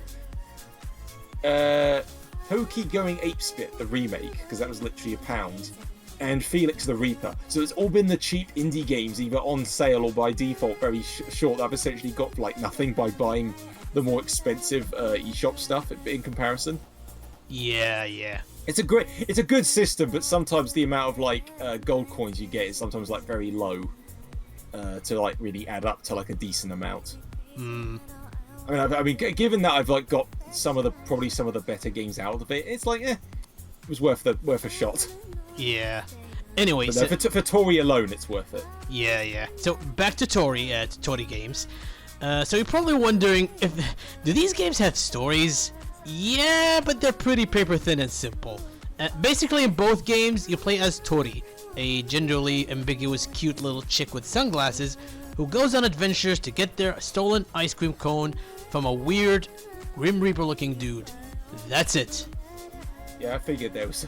I mean, it's not really going to be much story, but like it's funny because I've only like glanced at gameplay. Like I kind of just want to play it for myself just to see what kind of weird crap happens, if anything. Yeah, I mean it fits because it's based on PS1 N64 games, and Oh yeah, narrative was not the focus really. Yeah, I mean there are a few that tries to put some narrative, like in Banjo-Kazooie and stuff like that. But oh, absolutely, yeah. Yeah, but yeah, for the most part, yeah, not many developers care to put a lot of effort into their stories. They're basic. It gives you a motivation, to play, a simple motivation, to go on to play these games, from start to finish. I think the closest comparisons you could probably draw to Toree are maybe Croc and Chameleon Twist. I've never played Chameleon Twist, but I probably more Chameleon Twist, because that's like reliant on like a mechanic, except there it was like a Yoshi-like tongue. Croc is the one I'm more familiar with, because it's a simplistic mascot, although Toree is like way more simplistically designed to like as an advantage in a way. They probably control better than Croc as well, because Croc is literally controls. Oh yeah. Toree's controls a lot better. There's no like tech. Zippy fast. Yes. Yeah. Like I said, there's a running button and there's a double jump. And it's quite responsive and great. Like I said, if you ever lose a life in this game, it's mostly your fault. I never made a mistake where I said no, this is the game's fault. It's always mine. I'm always certain it's mine. Yeah. No clipping issues either, like a lot of PS1 games. Oh no, I never stumbled upon any of them. No, and that's a good thing, because you can imitating the aesthetic is one thing. If you imitate the faults, then I mean, cool, that could be used as a gag, but sometimes that may end up being like annoying. Yeah. Yeah, it's like, the amount of PS1 games, if you go back to them, you think you're on the edge of something and you just kind of fall through. But of course, that's excusable for the most part, considering the age of them. When it's something paying tribute, it's like, okay, those aesthetics are neat, but at least I know Toree succeeds in the gameplay department. Yeah. Good to hear. Yeah. It's solid. Anyway, now in both games, okay, back to Toree. Now in both games, Toree's the only playable character. However, there are other characters that you unlock after completing certain tasks in the game. Both are from aGuyThatLoves's other games that he worked on in the past, and both have their own special abilities. There's Macbat from Macbat64, Journey of a Nice Chap. He wears that's a subtitle. Yeah, he wears like a dapper vest and having a monocle and stuff like that. He's a bat who has infinite jumps, basically flying by tapping the B button. And then the other character is Tasty, a haunted bowl of ramen from a game called Tasty Ramen, who runs much faster than Toree. I believe this Tasty character is from a game. Like I said, it's from another game by aGuyThatLoves. I believe it's called it's called Tasty Ramen, and I believe this game was featured in the Haunted PS1 demo disc 2020. It's a first-person horror game where you survive a convenience store that's haunted by a haunted bowl of ramen. Who's Oh, I'm looking this up, and it looks like LSD Dream Emulator in a way. Yeah, I've seen a few footage. I saw one copy in person. You want to know how much that is? How much? 300. 300 for the LSD game? Physical copy? Yeah, 395 behind a glass case. Yeah. Wow. Yeah. That's a lot. I think you also saw it's unrelated, but you saw a physical copy of one of these Zelda CDI games once. Oh yeah, it was in the same shop and was surprisingly less money. It was like £90. Wow. It was that, and I think Rule of Rose also borders on 300 as well. So it's only the PlayStation stuff. So I can see why people look to the PS1 aesthetic for horror in particular, just something a bit spooky. Yeah. Because Tasty Ramen, yeah, I don't know if that's on Switch, but yeah, I would just get it from Itch.io. It looks fun. Yeah, I don't know how much it costs, but I think it's multiple parts, if I'm not mistaken. But it says name your own price, so I guess you just pay whatever you feel it's worth to the devs. I'd probably just pay 5 or 10 or so. For Mac, however I feel. I don't know about Tasty Ramen, but for Macbat, it's also available on the Switch. It's for $2. Ooh, I might look that up actually. Macbat. Macbat. M-A-C-H. Oh, okay. M-A-C. Like Mac Rider. No. M-A-C-B-A-T. 64. Macbat. Oh, Macbat. Oh, like Apple Mac. Yes. Ah, right, okay. I thought it was Mac, M-A-C-H. Yeah. Okay. That's neat. Yeah, I believe it's for $2, and it's available on Switch. And I believe it's a collectathon platformer, so it's not too different from Banjo-Kazooie or Spyro or stuff like that. See, why can't the Switch shop recommend me the games like this more often? Yeah, you're gonna have to rely on the internet to learn about this kind of stuff. Yeah, just if there was if there was like a filter out there. Oh, he has a sequel called Regina and Mac World. The 64 one looks more interesting. Yeah. Anyway, back to Toree. Let's see. What kind are we talking about? Oh yeah, we're talking about the unlockable characters. Yes. Like I said, each character have their own abilities. MacBat can infinitely fly, and Tasty the ramen the bowl of ramen can run much faster than the other characters. Like I said, they're unlockable characters, so they're not available from the get-go. They have special conditions to unlock them. When it comes to MacBats, you have to collect all the stars that you have to collect from all levels. Each level has its own set number of stars they have to collect. So if you collect all the stars in the game, you unlock MacBat. And if you beat every level with at least an A or an S rank, you unlock Tasty.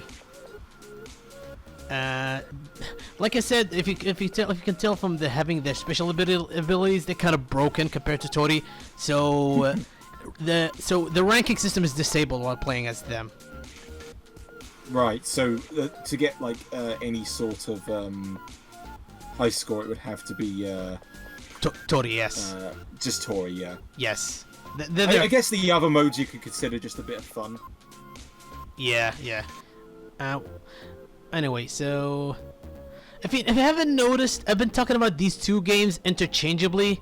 That's because for the most part, there aren't that many differences between the two games, aside from some minor stuff like extra levels and unlockables that I'll be talking about shortly. Like I said before, both games have 9 levels. Each one of them have 9 levels to beat them. Both have extra levels that were added to the games in later patches for free. For the first game, Toree 3D, there are 4 remixed levels that, while were made with the same level assets as the original levels, they are notably harder and trickier to beat. So if you thought the original levels of Toree 3D were too easy, these levels should give you a bit of a challenge. I believe the itch.io version, instead of releasing it as a patch for the original game, it was released as a standalone expansion called Toree Jumbled Jam. So Jumbo Jam, so that's like no versions. No, Jumble Jam, not Jumble. Oh, Jumble. Yeah, Sorry, my ears aren't working today. Jumbled Jam. Anyway, so that's for the first game. For the second game, Siactoro, the game's developer, added a pack of 3 bonus levels. That was in a later update, I believe. All of them are Christmas themed, so I believe they were released late in the year, because I believe Toree 2 was released in like late September. With 2 of these levels having a non-linear level structure with objectives that are required to complete in order to complete the levels, to unlock the levels' end goals. They're alright, but a nice change of pace. So if you like your collectathons, your Spyros, your Banjo-Kazooies, you might enjoy these. Yeah, first one was released April, so yeah. Yes, the second was released late September. Okay. Anyway, all the games have their unique themes, from rooftops, rainy city roads, ocean harbors, to beach resorts and spaceship fleets, and all are colorful and have their own unique music.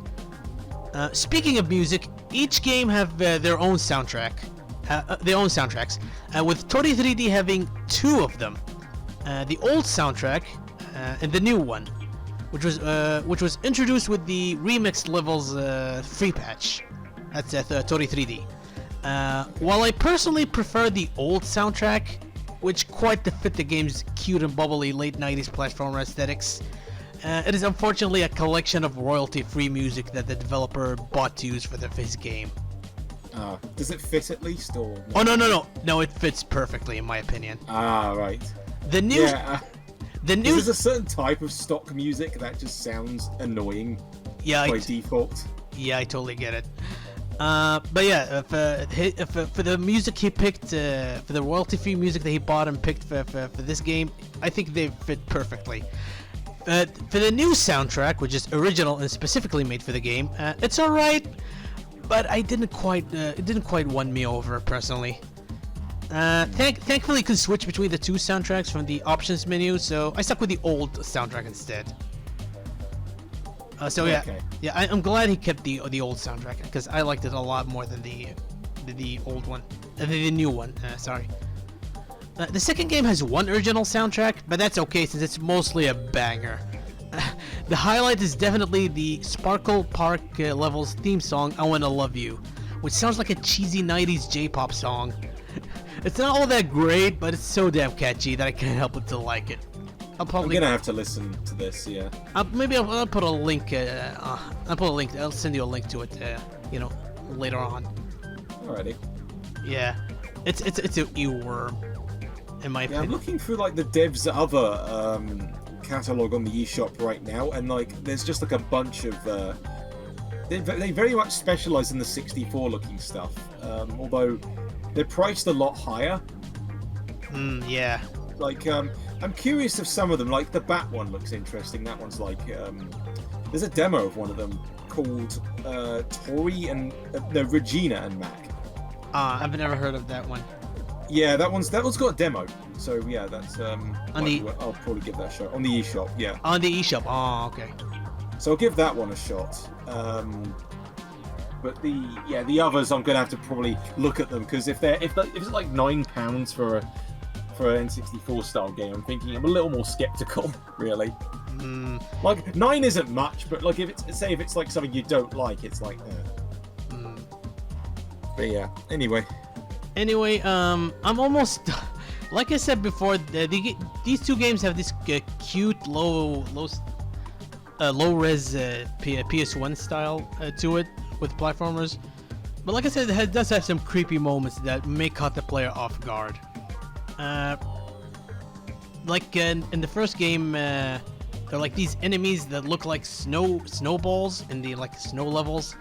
But when you get too close to them, they suddenly appear like they have teeth.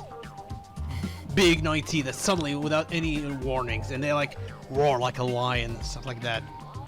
It might caught you off guard at first. It's not a real jump scare, but you might get caught off guard when you first see them. because all their catalog seems to be rated like 3+ over here, so I'm not expecting like hardcore horror or anything. Yeah. It's just more like, ooh, look. I mean, truthfully, a lot of older games of that type had their kind of weird, spooky moments. So I guess it's fitting. Yeah. So let's see. So I guess that's about it for these two games. I really love them. They're like they're basically like a cheap but delicious candy bar. They're cheap, they're short, but they're delicious. And I really enjoyed my time with these two games. So yeah, definitely recommend these two games. This, like I said, super cheap, super short, and really enjoyable. And I'm looking, and I believe the developers are now working on another collectathon platformer that also looks like an N64 PS1 style platformer. I believe it's called Super Kiwi 64. This one is gonna be a lot more faithful spiritual sequel to Banjo-Kazooie. Okay, I'm gonna have to look that one up next. I believe it's still in development, so it's not out yet. But yeah, I'm probably gonna look up more of Siaktro's other games later down the road. And I believe, if I'm not mistaken, he recently did it like a game jam, where he tried to make an online mode for an online standalone game, stuff like that with Toree. We play with multiple Torees, and like one level. So what like Fall Guys? Kind of, I think. It was part of a game jam, so we don't know if this game will ever come out.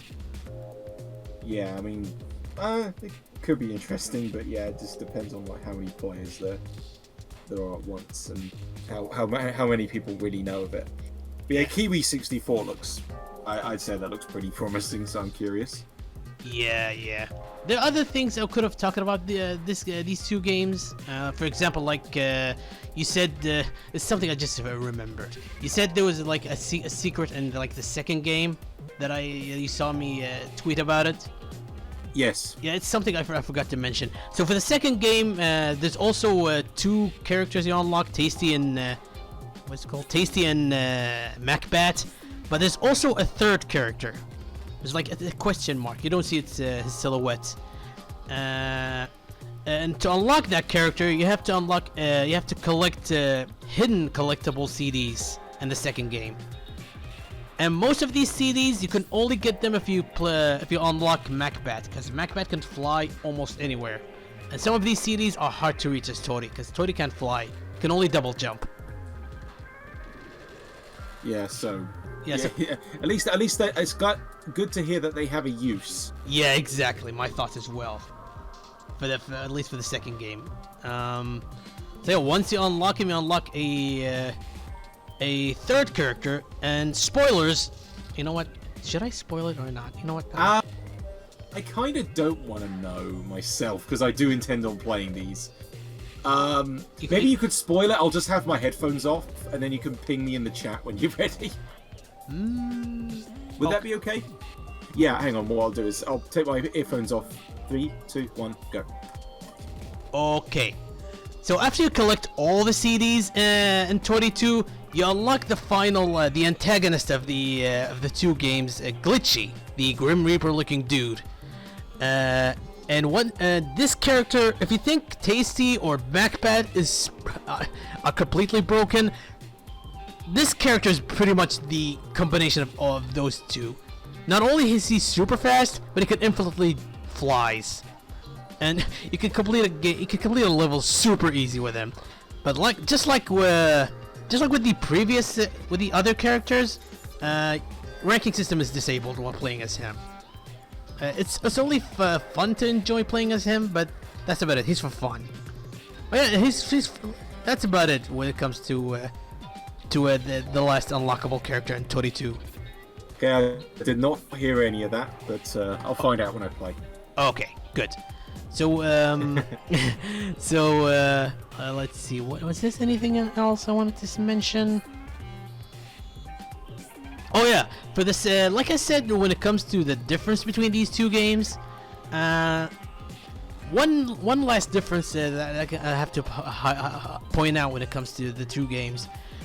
While both have good level designs, I believe that the second game has a much more tight level design compared to the first one. Like I even managed to complete all of them with an A rank. Something I couldn't do with the first game. All right. So a bit more accessible, or would you say around the same sort of difficulty?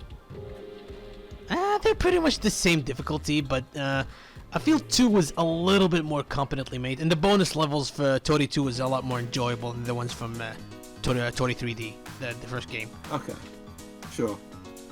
But yeah, I recommend both of these games. Like I said, super cheap, super short, but incredibly enjoyable. And I highly recommend them. Which version? Anyone. Any version works. Yeah. But yeah, play these two games if you don't have anything else to do. And I'm... Yeah. Yeah? Scrolling through reviews of Toree, yeah, it's definitely... It's funny, because Macbat didn't seem to score that high, yet Toree was like getting 8s and 9s and such. Yeah, because I believe this game... Sort of interesting. Yeah, I believe this game got more coverage by YouTubers and Twitch streamers compared to Macbat. Yeah, it looks interesting, but I'm thinking, I don't know, Toree seems more like the more fun choice.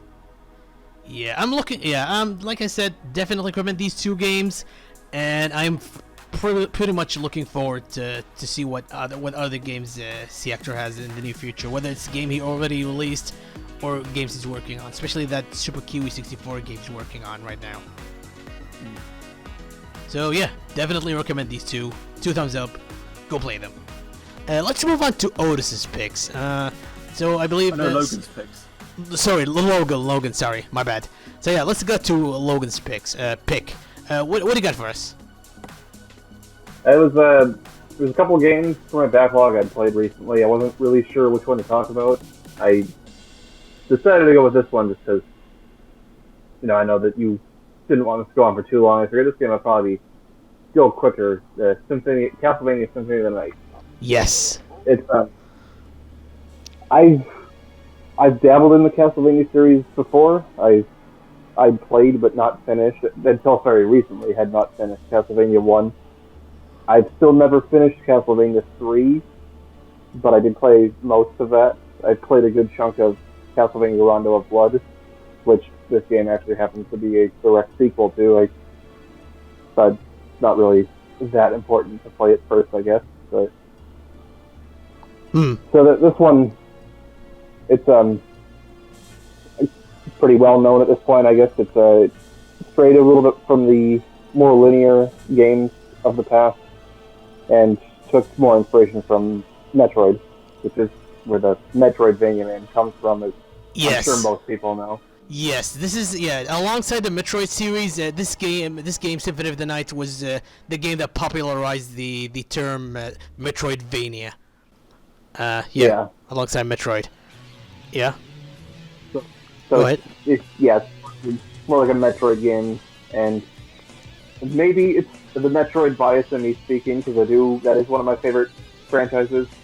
And this is probably my favorite Castlevania game I've played so far. It was really good. I enjoyed it enough to do every achievement, which I played it on Xbox 360. Technically, I played it on Series X, but the Xbox 360 version. So I liked it enough to go for the achievement. I believe it was. Yeah, I believe it was released as part of the compilation not long ago. It wasn't in that one. No, it got a PS4 re-release alongside Rondo of Blood. Yeah, it's like two different collections for some reason. The Symphony one is not on things like the Switch. Yeah, that's currently only on PS4. Which weirdly enough, we do have. Yeah. Anyway, go ahead. I feel like it's only a matter of time before it comes to Switch. It's just been such a highly requested port for so long, and it's not like it hasn't gone outside of PlayStation. I mean, like I said, I played it on Xbox, so it's been re-released outside of PlayStation. But part of why, I'll fully admit, I have the PS4 version.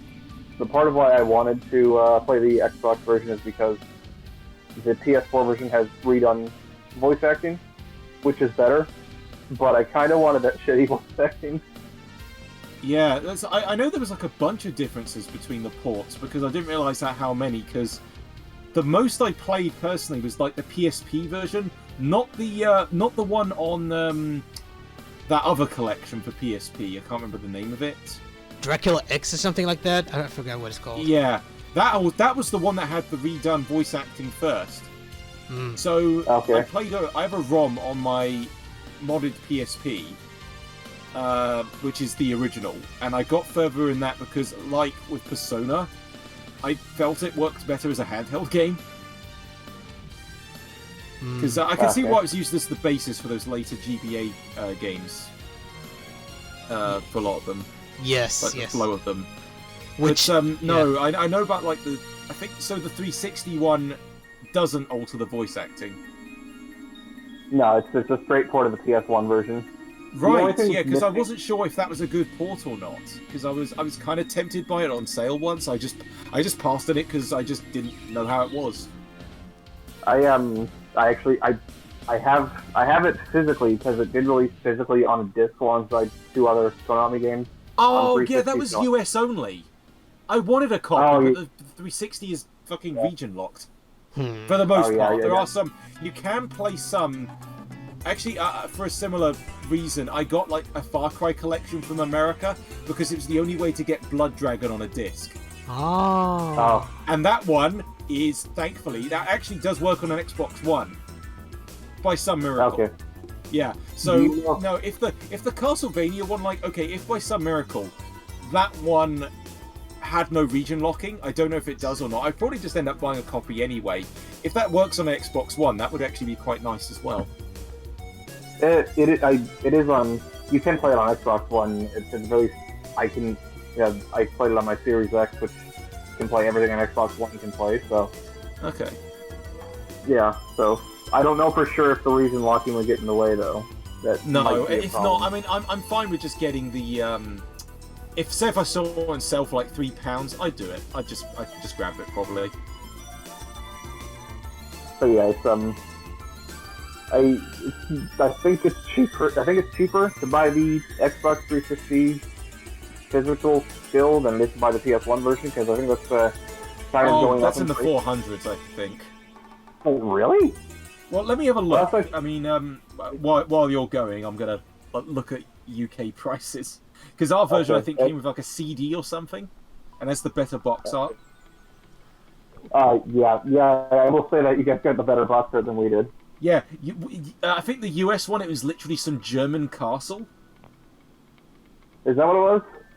I think it was. It was just a photo of a castle at night. They put a filter on it. Right. Yeah. So, prices. Okay, so for a boxed copy, it's $340, Oh wow. and for a mint copy with the art. Oh no. Okay, so mint it's $400, and for a mint copy with the art book and soundtrack, it's $520. Wow. Kadikarus It's owns a- one of these, and I don't know how much he paid. He didn't disclose that. Could a it lot was, cheaper over here. Over here it goes for like 100. Yeah, that's okay. So Oh. you get worse box art, but slightly less ridiculous price. Still ridiculous though. Yeah, I think I paid for this Xbox 360 collection. I think I paid $60 for it, so it wasn't too bad. I think it's actually gone down. I might in look price. that up as well, actually, because I'm curious. I can't remember the full title of it though. Yeah, Konami Classics Volume 1. Was there ever Volume 2? I believe so. Yeah. Oh, at least it wasn't like that PS1. No, PS3. They did a digital collection and they only did Volume 1. It was the one with Tokyo Jungle we mentioned earlier. Okay. Yeah, 60 might not be bad. I mean, I guess just as a collector's thing, but Yeah. okay, it's like I mean, $8.17 over here, but like the postage adds on, you get tax. Yeah. But yeah, I guess kind of talk about the game. You know, like I said, it's structured more like a Metroid game, more so. So if you're familiar with that series, you kind of know what you're getting into more or less. The power-up based progression, I guess. I don't know if I'd say I liked it as much as something like Super Metroid, but it was really good. yeah. The whole thing is in Dracula's castle, but despite that, it never felt like repetitive in terms of scenery to me.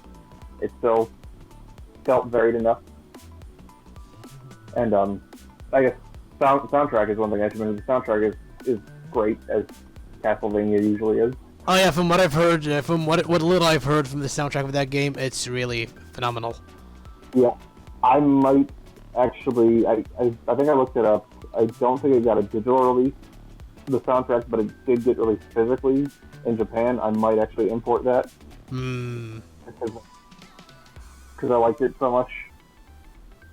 Yeah. The collection is unavailable here. It comes with Frogger and Super Contra. Yeah.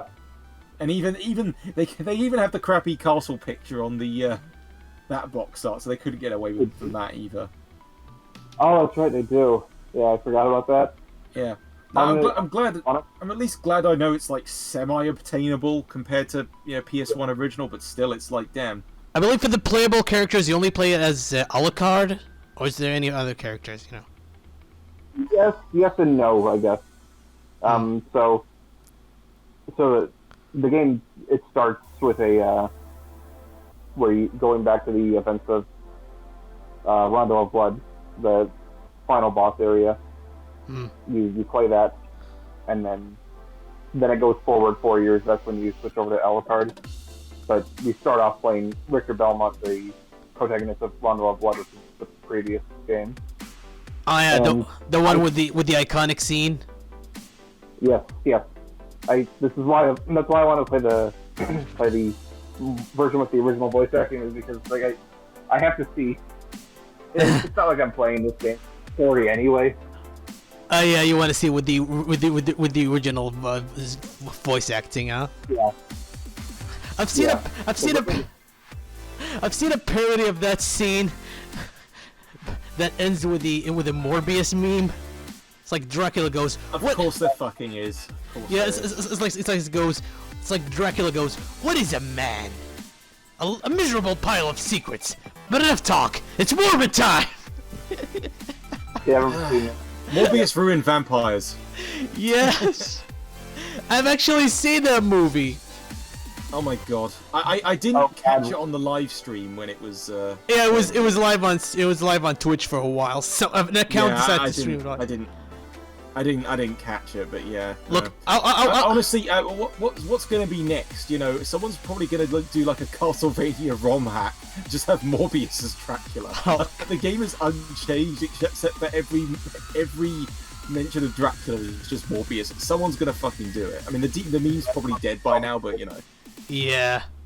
Look. I've seen the movie and I expected it to be bad, but man, it was so fucking boring. Oh my god, probably the most boring movie about vampires I've ever seen. Like, don't bother watching it. I'm guessing it didn't have sex and poop his pants. No. Like the song lyrics. Whatever that means. Have sex. Poop Oh, your yeah. pants, I'm gonna poop your pants. No. It's the scene with Matt Smith being shirtless and like Yeah. the best scene of the movie. I mean- Those are the lyrics of the song. Yeah. I've even This made is gonna date this episode poorly. because this is an account that does nothing but this meme, but with different songs. Christ. The Yakuza one was the heat of it. I did one personally, but with the one of the JoJo songs from the anime. Oh, of course, that would always fit. But yeah, back to the real vampires and not Morbus. We're sorry, Logan. Back to Castlevania of the Night.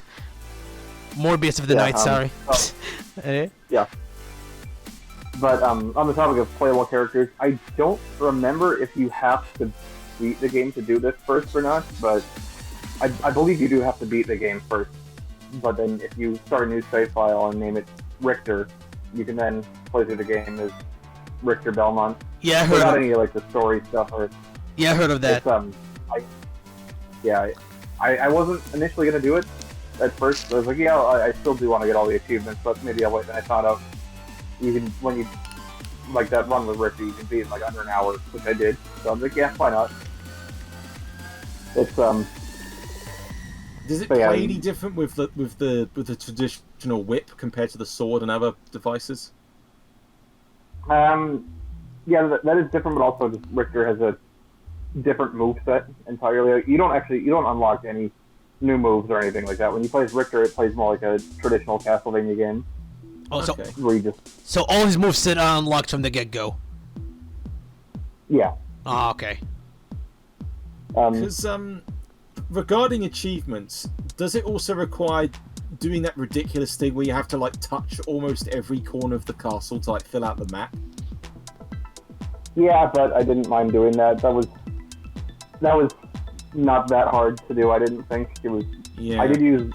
It just sounds a bit like busy work because, truthfully, I mean, if I could see myself just being satisfied beating the game once, if I can, because it's very difficult. I don't know for sure if this would count as a spoiler since it's such a well-known. I know about the upside down castle thing. Yeah, that's what I was going to go into. Yeah, so it seems more like, again, like weird padding, possibly. Again, I don't know. I've never encountered it. I'm a bit mixed on it myself. I didn't mind playing through the Upside Down Castle, but it was also like, this almost feels like, cause it wouldn't have been that long of a game without it, and even then it only adds on maybe like an extra hour or two. But still, it's, I don't know. I didn't mind playing through it myself, but I can see why somebody might see it as just padding. But I guess the point is, if you just do the regular castle, you can do it in a way where you'll still get the credits, but even then, so you didn't really beat the game to do that. You kind of did, but you really didn't. You didn't get the true ending, I guess. But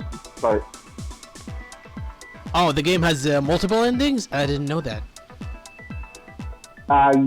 yeah, I think just 2 endings. There might be 3. I'm not sure. I know this because I guess basically the plot of the game throughout it, Richter Belmont is being controlled. So, but you can go to him and actually kill him and end the game. Oh. Or there's a way you can not kill him, and then that's when you actually go to the Upside Down Castle to see the true final boss. Okay, so there's a way where you can save him without resorting to killing him. Yeah. Ah, okay. Kind of reminds me. That kind of reminds me of the original Silent Hill on the PS1. There's a. Oh, don't divulge any details because I need to play that one fully. Okay. But it's. I'm not. So. Yeah, I'm not gonna go into detail, but there's something kind of similar to that. But yeah, go ahead. Logan. That's another Konami game where they actually gave a shit. That was one thing that was kind of like, this game is really good, but it's like, man, Konami used to be so good. Yeah. Like, what happened? Actual artistry and not just Metal Gear Survive shit. From what I've heard, they got a new management, and the new management were all about making as much profits, making high profits with limited budgets. So yeah, that's probably why. Well, that would understand shit like Contra Rogue Core, where it looks like dog ass. I forgot about that game. Everyone did. They released a demo, and if you release a demo for a trash game, no one's gonna buy your trash game. I see it in clearance shelves for like $5. Even that's too much. I wonder if that's gonna become like a valuable game someday because nobody bought it. Doubtful. You never know. You never know, but I don't want it on my shelf. Okay, unless someone just gave it to me as a joke, sure. That's the only circumstance I would probably get it under. I mean, who the hell knows? I wouldn't get it on Switch at least, because my Switch, I want only good Switch games. PS4, there can be some trash in there. Oh, okay. So you do have a certain tolerance for what kind of shit you want to collect. Yeah, I mean, some I use as some crap games I use as shelf. Special edition box support, because I don't want to damage the boxes of certain collectors' games. So, for instance, like cardboard sleeves. Yeah. Yeah, what I would do is, so basically, if there's nothing in the sleeve, it would likely get damaged. So, for instance, I'll stick like a sports game inside the sleeve, or the little box. Like with the Bayonetta box, I stick a couple of crappy PS2 games in there just to fill it out, so it doesn't get crushed. Then I have the real Bayonettas out on the shelf next to it. So it's just what I do. So sometimes those things, or just spare cases, it's just nice to have. Like finding PS4 boxes that are not sports games, because they have the crappy little FIFA sticker. But yeah, anyway, I'm going off topic.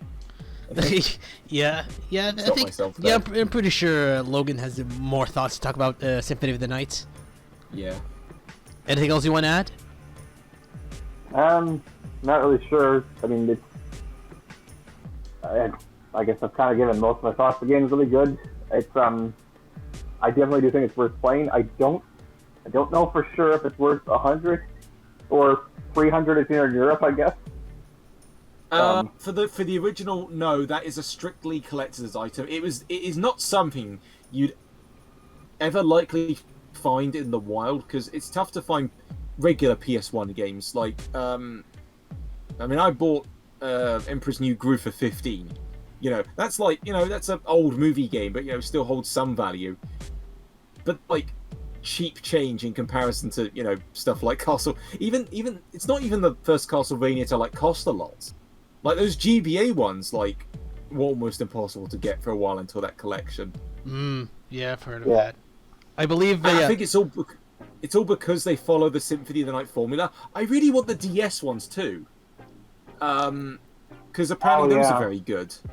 I would even settle for the Konami the Best version. The Yeah. one with the one with multiple box arts or whatever, the weird box art or whatever. Yes, but even because of memes, I assume that's probably gone up in price. But fuck, I mean, I have a flash cart, but I have no idea how to get it working. But I don't want Right. anything damaged because, you know, big RPG with progress. I don't want to lose it on some crappy cartridge. Question: have any of you played the DS games? Do they require touch controls? I have yet to play them, so Okay, I know one of the DS games was a port of a GBA one. Ah, was it? Yeah, it was the Konami the didn't- best, the one that became the Konami the best one. That was originally a GBA game, I think. huh. You sure? I'm pretty sure that was just a DS game. Because it's not on well, I the. think at least one of them was a GBA port. I know, like, well, when you have games like Phoenix Wright was originally GBA. Yes, the original GBA in Japan, but So- but later got for the release for the DS for the Western market outside of Japan, I believe. Yeah, Let's see. I'm pretty sure it was the first one, but other ones. I'm looking at these GBA Castlevania games. None of them are listed as being also on DS. Dawn Let of me see Sorrow. here. Okay, so Dawn of Sorrow and Aria of Sorrow. I don't know if they are the same game. Nope, those are different games. Okay, someone made a Dawn of Sorrow GBA MOP cartridge as well. It is part of. Yeah, Dawn I of see Sorrow. no is a sequel. mention. Maybe okay. So you're probably right in the fact they're completely different games. They just like share. It's hard to know off the top of my head what these titles are. Yeah, I guess. If Gumshoe with us, he would probably clarify this because for the Halloween special episode we did a while ago, he talked about those the GBA remaster, Oh, the remaster for the GBA there- games. There is some DS and GBA connectivity. Ah, So you gain an item if you have one of them in the GBA slot.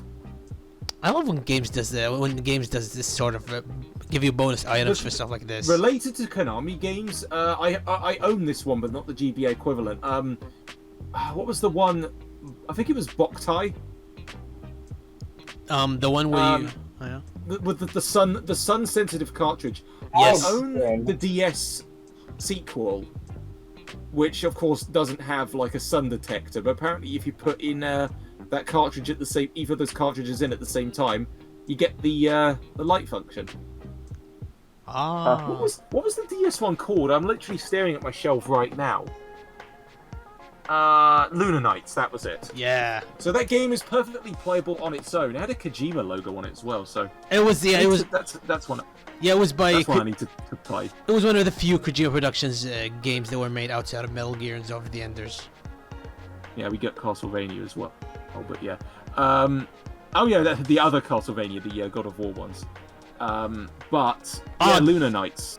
Yeah, that was one. But yeah, so a game like that is easy to find in comparison to actual Castlevanias, and the only ones I ever finished was the first God of War type one.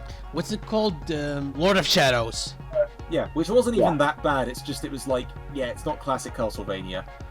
Yeah, if I heard the first one was mixed, but it was all right. It's the sequel that everyone hated, as far as The I know. second one I really want to finish because it's completely absurd from what I played. I kind of love it.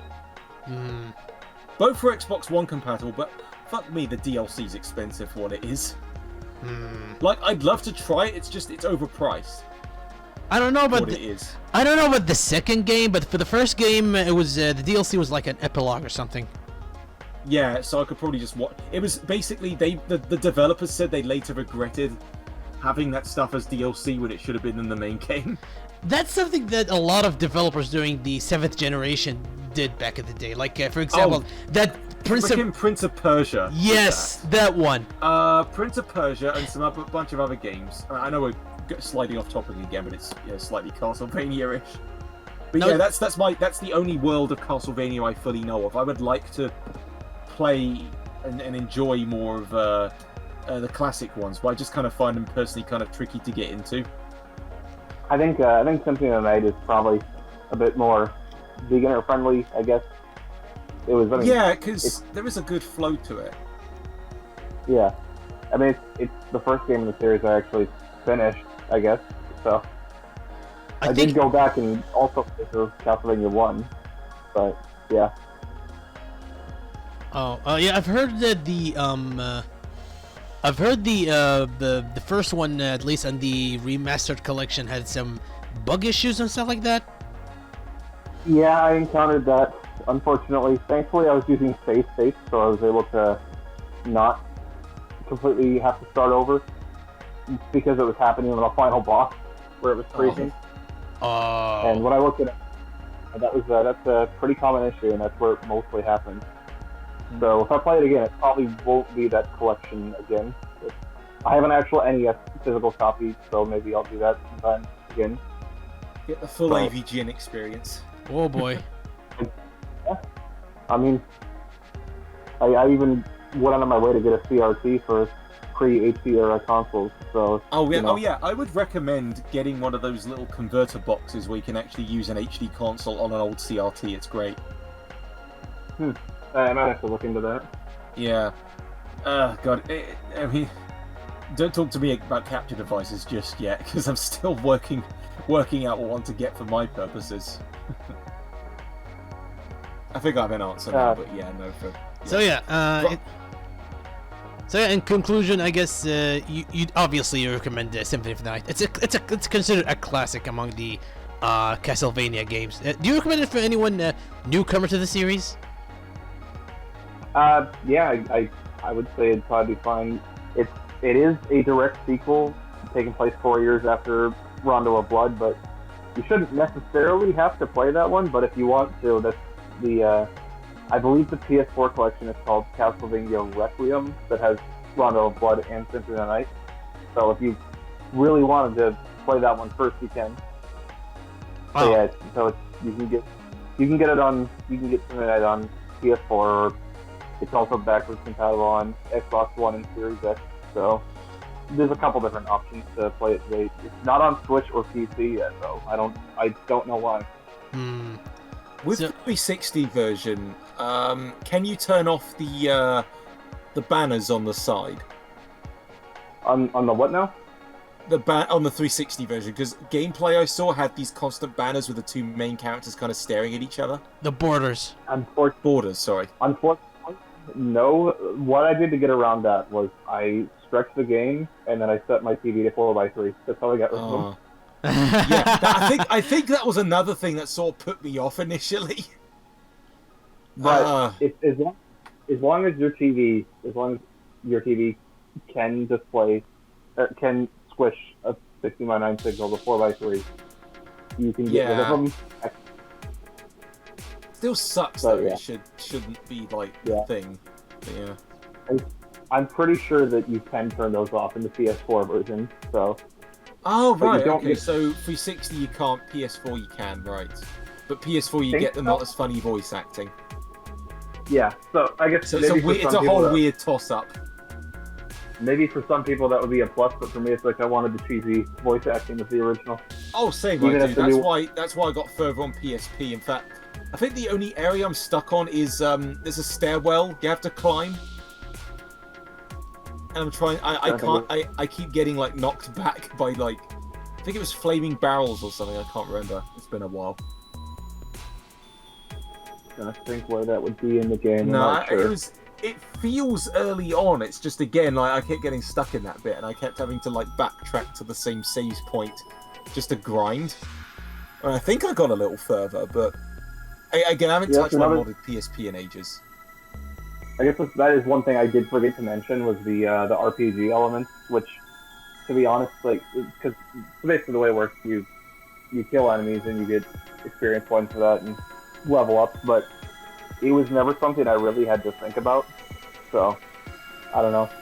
The RPG elements are there, but I didn't really even. I kind of forgot about them after a while, honestly. Enjoyed using the time stop mechanic a lot because that proved very useful sometimes. I actually almost never used that item. Really? Because I found some of the enemies so like they were kind of quick, so it's like, oh shit, I've got to stop time, and then There we go. Just work around them. But I almost always opted to have the cross item on hand as much as I could. Oh, it sucks that you can't have both on a hand at once. You have to choose either or. Yeah, but I mostly just stuck with the cross because it was overpowered. And Maybe that's why I'm struggling. Maybe I just should try the cross. I don't remember where you find it, but I feel like it's a harder item to come by. Because I guess for people that don't know, the way what we're talking about is the sub weapons that you can have, but you can only hold on to one at a time, and there are specific spots that you can find some of them. So yeah, I can. Are you? Was this issue ever fixed in the later sequels or something like that? I'm not sure. I haven't played any of the other ones, but it was something that never bothered me. You could honestly probably get away with not even using sub weapons. It just might be a little more challenging. Oh, okay. So I think honestly having the cross as a long range weapon sounds like potentially useful, because I think the enemy that had me stuck was like a giant circular boss at the top of the stairs. okay. Like I couldn't get past that at all, so I'm thinking, maybe time stop is not the item to use, even though it proves useful for other enemies. So yeah, I mean, great game. I did 100%, or I guess I should say 200.6%, as your save file says. Wow. Oh no! But yeah, Was that on your first playthrough? yeah. Ah. I didn't even know such a thing existed. Wow. It makes some sense when you take into account when you do the main castle, it's 100%, and the upside down castle. I don't know why it adds another 0.6%, but it's like that at least makes the 200% part make more sense. But where is the 0.6 coming from? That reminds me of Crash 4, where you have to beat in order to completely beat the game, you get 106%. Oh no, that's one I gotta at least attempt to at least finish the story mode. I don't see myself getting everything, because fuck that. I stopped after I stopped at 102%, and after that I gave up. Nah. That's another game for another day. Yeah. We're not gonna open that can of war. That's another can of worms. We're not gonna open. Anyway, so any last thoughts about Castlevania Symphony of the Night, Logan? Play it. It's good. That's it. Oh yeah. I guess. I mean, I have never played a Castlevania game, but if I ever decided to get into the series, I am definitely not gonna skip this one, because I've heard a lot from my friends about how good this game is, and yeah, I do plan on playing it eventually one day, and who knows, maybe I'll talk about it in a future episode. Who knows? But yeah, it looks quite fun. Oh. Have you ever played it, Otis? As I said, partially on PSP. But that's about it. That's about it, because like with Persona 4, I just felt I felt more at home with it as a handheld sort of game, even though it wasn't designed like that. I don't know why. It's just, I think just maybe it's when I tried the GBA ones, it's ooh, this actually feels good as a handheld thing. Although I do have a slightly sucky story behind it, because when I bought, so I had an American PlayStation Network account, and they at one point they officially gave away $10 worth of credit, and I thought, oh cool, Castlevania, that's great. What I should have bought instead was Parasite Eve, because that's America only. Castlevania is available over here as well, so I should have just waited. I mean, to give you perspective, back then I didn't use PayPal at all, because I didn't know what that was. So I relied on literally going to a shop and buying actual credit, but of course credit is region locked. So so I should have got Parasite Eve. Thankfully I've got a physical copy of Parasite Eve though, just nothing to play it on. Oh, you don't have you don't have an I have old a PS1 Mini, I just have no idea how to hack it. I'm gonna have to I would probably have to just hand it off to someone to put on a bunch of NTSC ROMs, because that's beyond my technical knowledge. Yeah, because the PS1 Mini, as it is, and when you get it off the right of the box, it's terrible. It's I only- want to put games like, say, Castlevania Klonoa, which we do own a copy of. We got it before it was expensive, and I already said that earlier. I just remembered. Yeah. But it's games like that, and the faster NTSC equivalents. Tombi or Tomba, I don't know which version's best. Just all the rare crap I just want to put on like this one system. And it's like, yeah. So Castlevania probably might be fun on there, considering that's what it was originally built for. Yeah, perhaps. Yeah. But yeah, Parasite Eve as well. That would be if I ever get to playing that, I will let you know how it is. Oh, I've heard Just like what. I've heard a lot about the series, but that's Just stick to just one. From what I gather, the PSP one seems decent but weird. Like Yeah. it plays well. It's just a complete nonsense plot. yeah, that's another talk for another day. Yeah, absolutely. We're not gonna elaborate it any further. So yeah, Symphony of the Night, like Logan said, it's apparently it's a good game. I've heard about it; it's a good game, and yeah, I do plan playing it one day alongside other classic Castlevania games. Definitely. Okay, so that was Logan's picks. I think it's about time we get to Otis's pick. It was all over the place. So, have you settled on what game or games you're gonna talk about for this episode? I think just one game, yes. Okay. So it's so this was one also announced, not announced at the Summer Games actually. It was revealed beforehand, but like got its launch date at the Summer Games. So it's Teenage Mutant Ninja Turtles: Shredder's Revenge. Okay. So normally, I- disclaimer. Normally, I wouldn't allow a game that's recently launched to discuss. But for Otis, I'm gonna give him an exception because he already written his notes about it. So yeah, and he has this. it's not even notes. It's just stuff off the top of my head because I finished it super recently. Yeah. So yeah, I'm giving you a special exception for this one. Yeah. So yeah, go ahead, talk about them. So okay, so this is a successor to the previous TMNT beat 'em up style games that Konami would do. Thankfully, this one does not have Konami's involvement, although there is like a collection coming out with all the classic old games, including the NES ones, which Yes. is interesting. So you get to like relive walking over a gap without even having to jump. That's a very specific AVGN reference. So this game, it's made by the same developers as Streets of Rage 4, which is a very good beat 'em up. .emu, I believe. .emu, yes. Yeah. Okay. Emu. Because yeah, so that was one that.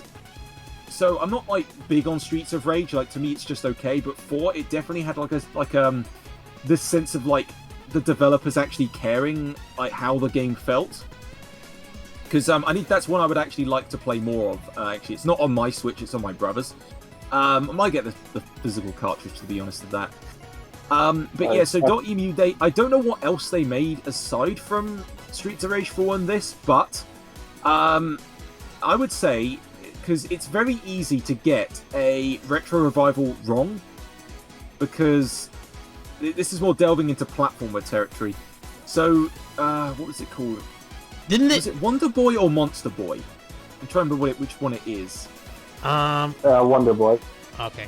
It's the one by Lizard Cube, or whichever one it was. All right. Double check that. I'm trying to remember. Yeah, Wonder Boy. This series gets very confusing, but I do have a related point. So that's a game based off a Master System game, and they kind of stick too closely to being like retro hard and confusing without any like overhauled updates, like not even a map. And I really couldn't. And same with that Alex Kidd remake, I could not get into it just because it just didn't play very well. I didn't like how it felt. Yeah, I played I played the demo of that Alex Kidd demo, the demo of that new Alex Kidd game. I didn't like it. Yeah, they're more visuals over gameplay, whereas these .emu efforts, they take the best of the older games, mostly like visually, aesthetics and such, and then tweak the gameplay to feeling like, ooh, this is how you think this should feel. And it's great as a result. So Streets of Rage is one I played in cult with my brother a lot. And that's one I feel I should have finished already, but I didn't. I think TMNT is a little more forgiving. Actually, I'm not saying it's easy. It will kick. I mean, it seems to like kick your ass on like higher difficulty levels. Though I did play on normal, admittedly. So I think if I did play it again, I probably would raise the difficulty. But yeah. So Xbox One was not the platform I was intending to play it on, but because it was part of Game Pass, and they were also offering like 3 months for £1, I just thought, screw it, I'll try it this way. And, you know, luckily I have 2 Xbox One controllers, so I did get to play a bit of co-op. I know there's online co-op as well, though I don't know how good the netcode is. I've heard that can be a bit hit and miss with beat-em-ups. I think I've heard it can play, up to 6 players can play together. Up to 6 players, yes, and it looks like complete chaos, and I want to join. Oh boy. Yes. So the fact that it was described as an option that they didn't have to do, yet they did it anyway, and you know I respect that because it's not something you see often. And also so I would say I only played like a little bit of because okay, I never played the arcade game in arcades, but I distinctly remember seeing, this is very long ago, a TMNT arcade cabinet in like a kid's play center. Like I didn't know, because you know, being a child, you know, in like I don't know when this must have been like possibly late 90s. I don't know. It's a very fuzzy memory, but it's one of those things that arcade cabinets were not things to be played. You would look at them and tap at the buttons. You know, because what kid is carrying around £1 coins or 50p's it might have been then? Because I mean, arcades were probably less expensive to, you know, you probably had to put less money in. But it was right. I think it was right next to a Simpsons arcade cabinet, which I remember more. And what would have been Fist of the North Star, but it was like it wasn't Fist of the North Star. It was like a thing where you punch, like a punching bag. Oh, this is. But it was rebranded from Fist of the North Star to something else. Oh, okay. Yeah. So like, no. I'm not saying I was no Fist of the North Star when I was like, you know, a kid. You know, that would have been like, oof. Yeah. No, though we did. Though my dad did have a VHS of that baby.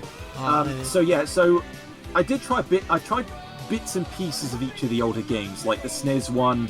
Didn't touch the Mega Drive one, though apparently that is the same game. The only TMNT game I've ever played was one of the Mega Drive / Genesis one, but that would have been Hyperstone Heist, which I think is the same as the SNES one. I think they just gave it a different title. Yeah, that's the only one of the TMNT's games I played. Yeah. So I think from what I recall, they play relatively well. In fact, they even managed to get the arcade experience on an NES. Oh. Yeah, the TMNT 2. They literally called it the arcade game. Oh yeah, I think they did call it that. In fact, I distinctly remember an Irate Gamer episode where he complained that there was no flashy intro in an NES game. That's just particularly stupid. But no, so this, I have a feeling, so this isn't one of those sort of tribute games that's like really pandering. It's like made with like genuine care, like, because I think it's from some of the same devs who made the TMNT GBA game based on the movie, the 2007 movie. Is that one good? Apparently the GBA version is very good. In fact, the PS2 one is pretty decent as well. It's from like, it had some Prince of Persia DNA in there. Oh. Just very slimmed down. I probably should end up getting a 360 copy. I played it on PS2, but yeah, it was pretty. I completed it. It was pretty good. But the GBA one, straight up beat 'em up, and it's got that sort of sprite look to it. Like there's a certain look to GBA sprites when they're done well, and this Shredder's Revenge actually replicates that very well. But with like a much like more vibrant color palette, I would say, because it plays heavily off. So while the 2007 game played off more of the the aesthetics of that movie, which were like, it wasn't a super bright movie. A lot of it was just set at nighttime. Yeah, I don't think many shots occurred in the day, truthfully. But so the game, it leans into the 80s aesthetic of the original show, because it's literally a follow-up to, I think, what the arcade game. Yeah. So those designs look absolutely like fantastic in the sprite work, because it's very hard to. It's very easy to get pixel art wrong. Where I've seen so much slapdash pixel art in things that claim to be retro styled, but like are just sort of like crappy little throwaway games. Yeah. So yeah, I think it's just because like every animation basically has a lot of I hate to think how big the sprite sheets are for these characters. I've seen So like a fight against a character like Bebop and Rocksteady, like they have little taunt animations like before the fight starts with like little intros, and it's like it's like if you literally translated the show into GBA style sprite work. It just looks good all around. From what I've heard, I think they got multiple pixel artists to work on the character pixel art. For it's a massive group effort, yeah, because I think you have this like really refined pixel art along with they're not like big levels at all, because there's only about 16 stages. It's a relatively short game, hence why I was able to finish it so quickly, especially in 2-player. But they thankfully they aren't just like straight left to right affairs. There are ones where they go up down. There are like hoverboard stages as well. So kind of like Battletoads, I think. Oh, in fact, yeah, this straight up. I think this is straight up also a Battletoads tribute as well. But just like some sly little references here and there that I won't spoil. But I believe the older TMNT games had those sections as well. They did, yeah, I think they did. It's just it's here. I think it was the first time I really noticed. Because I saw the older games in passing, but here it's like, oh yeah, that's just straight up Battletoads. Because I think the cartoon even made reference to that as well. I mean, the cartoon referenced everything. You had pizza xenomorphs from Aliens, so I remember that episode. Yeah, I have that on VHS. Yeah, I used to have that on VHS as well. Yeah, it had no cover, so it was called Hero Turtles here. Yeah, that's right. Because in the UK they thought ninja was too violent, I think. Yeah, they had to censor out nunchucks. It was just nunchucks, not swords, which was very strange. Yeah. Anyway. Yeah. And also, like, gameplay-wise, it's like the arcade game if you refine the control and added more moves. Because there's a dodge, you have one attack button and a super button. So, like, super is Y, X is your standard attack. You get an occasional double jump. I think it's only when you're fully powered up, because there's, like, a power meter that you fill to unleash special moves. And, in fact, there's even RPG mechanics where you can upgrade your health. So you can get up to, like, level 10 with each character. Oh. And what was funny is for most of our playthrough, me and my brother, he played as April, I played as Splinter for most of it. So we were playing the turtle game, mostly not as the turtles. Can you have any computer players playing with you? No AI players. No. AI, that would probably make the game a bit too easy. I think it's strictly human players, which that's fine with me. But yeah, I would love to like. The thing is, okay, I didn't even know the Xbox One could support up to 6 controllers. I know the Switch could because, Joy-Cons. Yes. That makes sense. Xbox One, I didn't know that, honestly. So, yeah. So, I do intend to get this game on a Switch cartridge. In fact, I ordered the limited run print. The one that comes with the Pizza Hut coupon? I didn't order the special edition, no, it's the standard version, but I think it comes with a coupon anyway, but whatever. Doesn't matter if not. It's just a piece of paper. But what annoyed me slightly was it does seem to have a standard release now, published by Merge Games, so you can just go into a shop and buy it. Wish I knew that sooner. I mean, I'm fine. I'm still keeping my limited run order because it's the same damn game.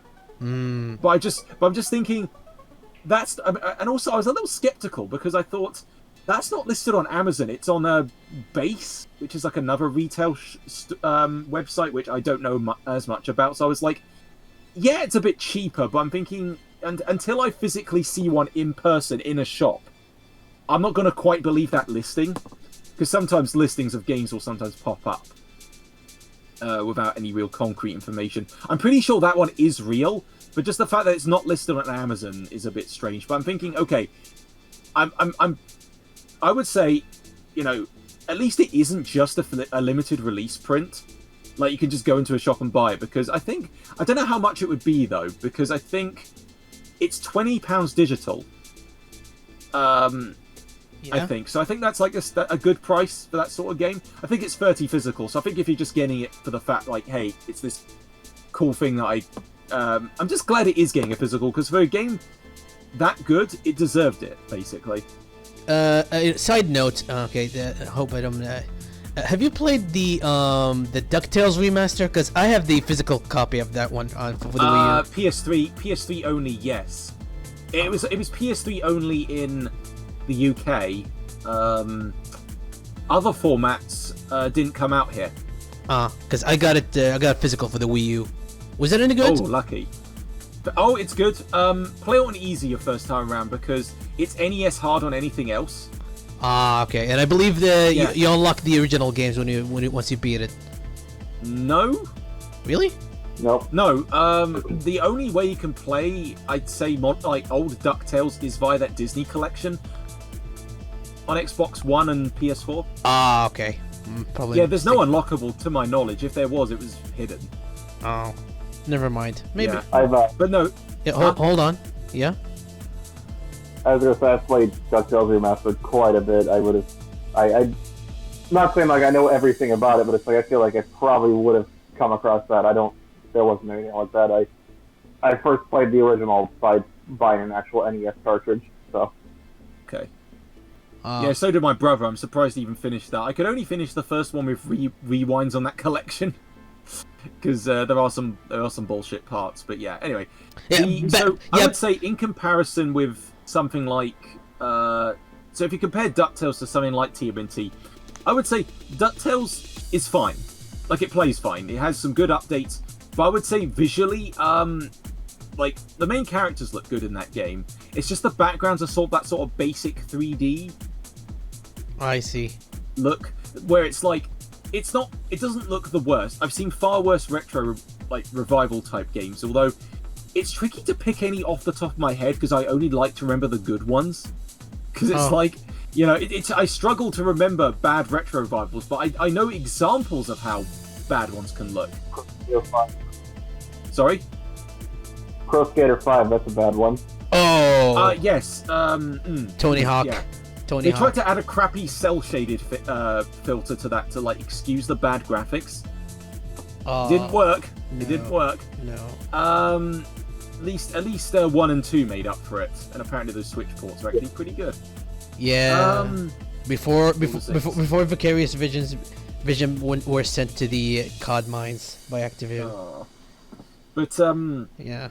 Yeah, with TMNT. So, you can do. There's also like little side requests you can get from characters. Like one character asks you to collect his VHS tapes. Oh, sweet.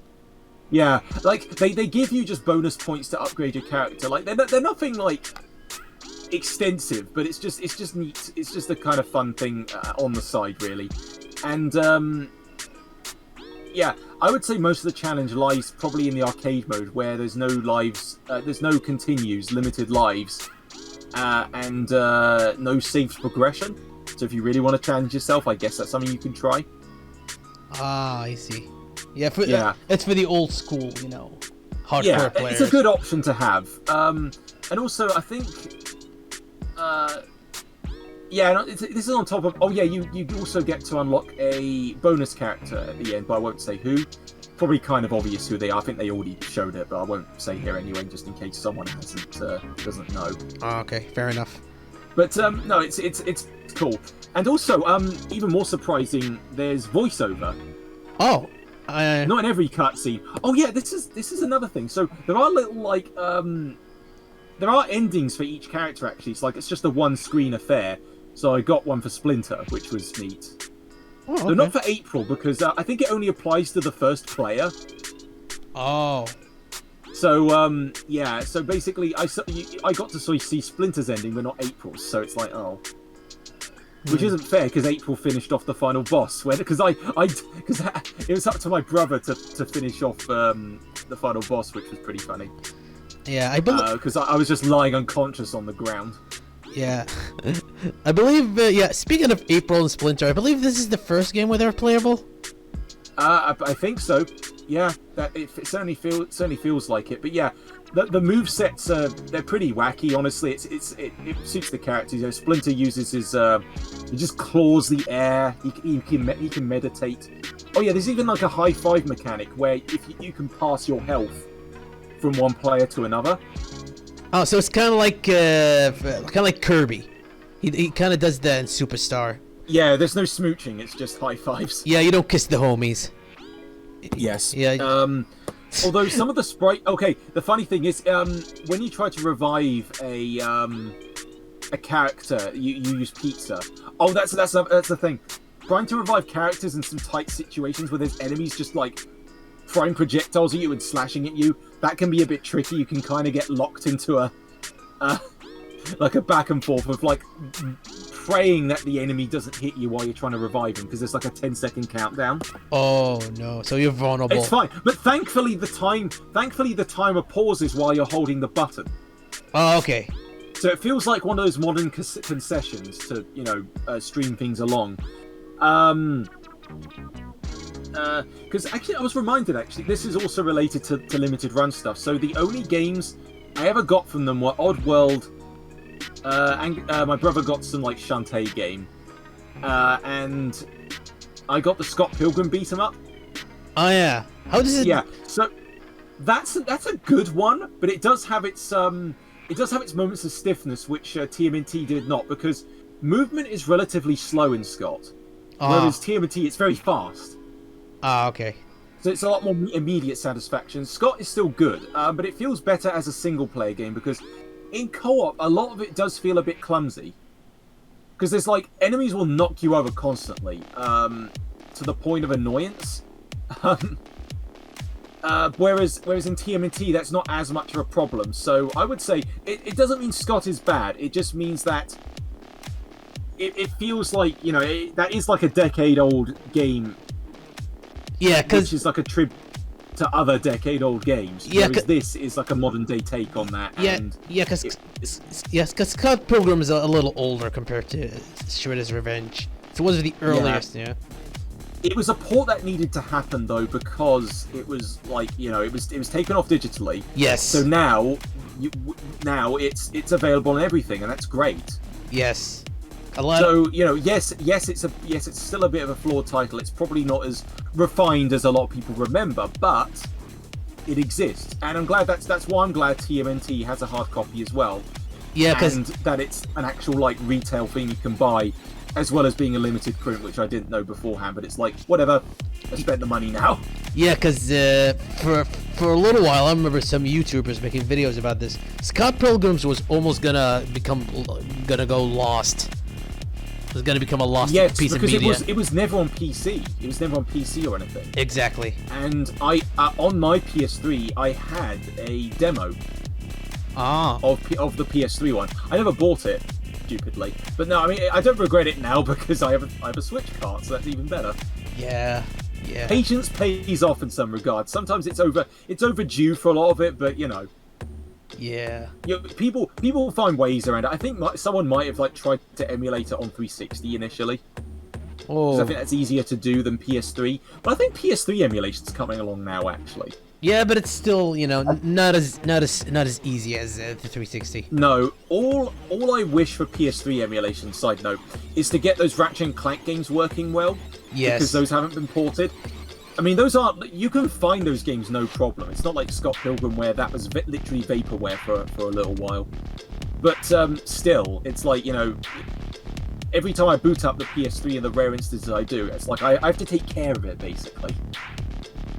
It's basically my half PS1 machine, in a way. But, yeah, so... Yeah, I would say, even though TMNT, it's a short but sweet game. It's like, you almost wish there was more to it. But of course, you know, it sets out what it does to do very, very well. So I would say, if you have Game Pass, definitely try it through that, especially have like a retro style pad like I have, where you get a big D-pad that's better than the regular one the Xbox One has, which truthfully isn't very good. Oh yeah, it sounds like this. I don't know if you can hear that. Oh. Yeah. Yeah, it's not great for retro stuff. But anyway, if it's arcade style, I guess you'd be using the sticks anyway, so it's fine. So yeah, I believe one last thing we should probably point out: the soundtrack. How was it? Oh my god, yes, the soundtrack it goes above and beyond what it should be. Like they even have lyrics. I think I've heard some of them. Yeah. I think you can get an LP of it. I think what was it? There was some famous group that did sung some of it. I can't remember who it was.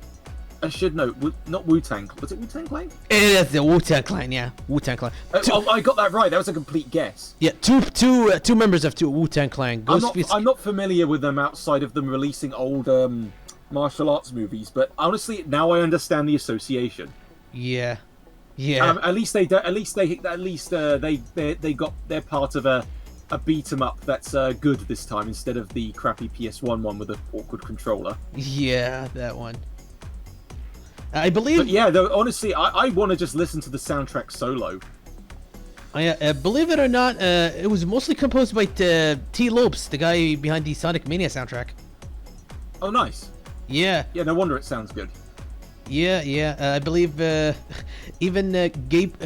I don't know if he already know about this, but Gabe-chan on Twitter said this game is like the Sonic Mania of TMNT games, and I said no wonder it's good. Yes, that is a very good summary. Yes, that couldn't have said it better. Yeah. Actually, mentioning audio, this is only one of the few flaws I would mention. There's no subtitles, and some of the audio mixing for the character voices can get drowned out by the other noises. So that's the only flaw, because I like how the voice acting sounds. In fact, what's weird is in the credits I didn't see April's voice actress mentioned off the top as part of the main cast. Like it mentions all the others. Like they actually got the main turtle voices back, I think. Oh. I knew Rob Paulson was in there.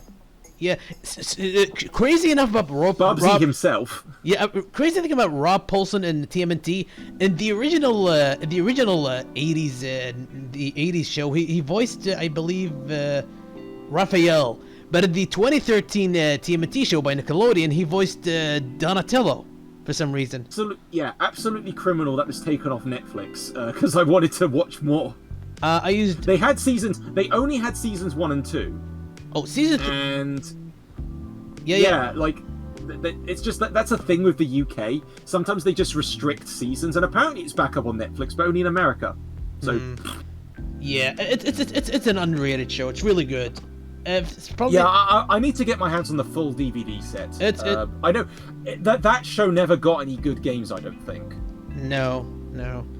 In fact, like the last Turtle game I think before this was that Platinum one. Yeah. Which I would like to finish. I got it on PS3, so it was completely delisted from everything else. But you got a disc? Yes, absolutely. Okay. Yeah, I have the Transformers game on Xbox One as a disc. I might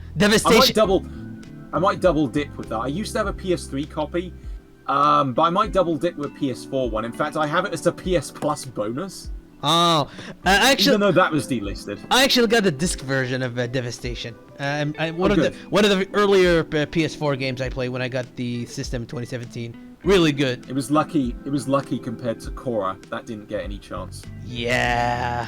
But yeah, so moving away from that's a shame because you think Platinum and Turtles would work so well, but no, that one had no. So you can't even play the co-op now because that was online only. So yeah, they kind of screwed themselves out of because it would have worked fine split screen. I think it's just it was like because playing it solo, it feels like a simulated like multiplayer thing. Yeah. Whereas playing Shredder's Revenge even on your own still feels fine. It's like it's like playing an arcade game solo. You've said there's issues about this Shredder's Revenge, but you know what? I'm pretty sure it's it's only audio stuff really. Like just with the voice acting, I would just say it just needed subtitles. That's it. Probably gonna get a patch later down the line. You never know, because maybe. Yeah, maybe add more modes or playable characters. You never know. I think they said that it was pretty feature complete. Like they weren't intending to add more. But they said never say never. But yeah, sure. I mean, if there's a decently priced add-on or even a free add-on, sure. Hmm. We'll see how it goes, really, but you know. Or heck, it might even open the door to like more Turtles games like this, you know. Or just more beat-em-ups in general like this. I mean, hell, could you imagine this team? It would never happen because EA has this license. A Simpsons arcade game with this TMNT energy? I've never. It would never happen because EA are a bunch of dicks. But could you imagine? I've never played the Simpsons game, but I heard nothing but good things about it. It was briefly revived on XBLA and PS3. You can't buy it anymore. Closest would be MAME to play it. It would have to be that. Or the DOS version if you wanted to do that. Oh no. It never got SNES ported, but yeah. No, I just imagine that, and now I feel sad because it would never happen. just have that game, or just a sequel to the arcade one. I mean, actually, no. The funny thing is, it's only Simpsons stuff that falls under the EA license. Bob's Burgers beat 'em up would be pretty badass. I'm not gonna lie. Oh, I'd like to see that. That'd be great because, yeah, the thing is, Bob's Burgers is not part of that crappy-looking Warped Kart Racers thing on Apple Arcade, a platform I didn't even know existed. So, you know, they might add them later, but who knows. So, yeah, if they just made... you get the Wu-Tang Clan in to do, like... I mean, honestly, the songs... Bob's Burgers has so many songs anyway, so just imagine, like... that'd be great. That would have been a great movie tie-in as well. Yes, I did watch that in theaters. It was great. It was like unfortunate. It doesn't seem to be doing well box office wise though, because I think I would see it multiple times over if I could. But of course, the best cinema is out of town via a train ride. So, yeah. Yeah. But anyway, whatever license they choose to do next, .emu, I'm all for it because this team clearly knows what they're doing. Yeah, I don't have any attachment to Ninja Turtles. I never watched it. I have the original series on DVD. I'm looking at the box set on my shelf right now, but I've never watched it. I need an original series one. I have some of the 2003 show. I'm missing a volume before I can fully start. And even then, I think it's only a small percentage. Okay. And Mike... But, what's that? Yeah, go on, Logan. I was gonna say, like I said, I have no attachment to Ninja Turtles. I didn't grow up with it or anything. But I love Streets of Rage 4. I really like the original trilogy on Genesis, but Streets of Rage 4 I think is even better. I think it's the best game in the series. But I need to try the Mr. X stuff, because I know that came with a packaged version. Oh, yeah. But, I've replayed that a lot, and so, of course, when they announced this one, I'm like, oh, yeah, I'm sure this will be good. I haven't played it yet, but... Yeah, and just be glad you don't have to, like, grab a limited print. You can just hopefully go into a retail place. I was going to clarify the confusion there.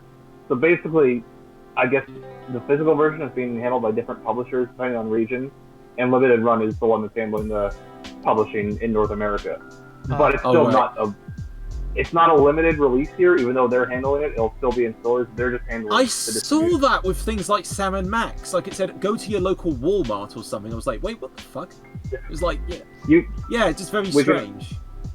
You can order it from their website right now, but they also have it up on Amazon, and presumably it'll be at like Walmart. So yeah, I got it via Limited Run's website, the TMNT one. So basically, I paid only about £11 more compared to like getting it from the UK. So yeah, while I'm a little bit peeved, I'm still going to keep the Limited Run version order because, well, heck, I've already ordered it, and it's the same game. And also, I mean, the Limited Run versions, I guess just US only. That's where the Pizza Hut coupon is. It's not in other regions. That is true. And possibly a flippable cover. Is there flippable cover art? Yeah, I'm not sure if that's just from them or if that'll also be the retail version. I'm not sure. I'm undecided on whether or not I'm gonna order it from them or if it'll be cheaper. Might order it from them. The only thing. Oh, sorry. I was gonna say I might order it from Limited Run Games. His website, because I think that's the only place where they're selling the collector's editions.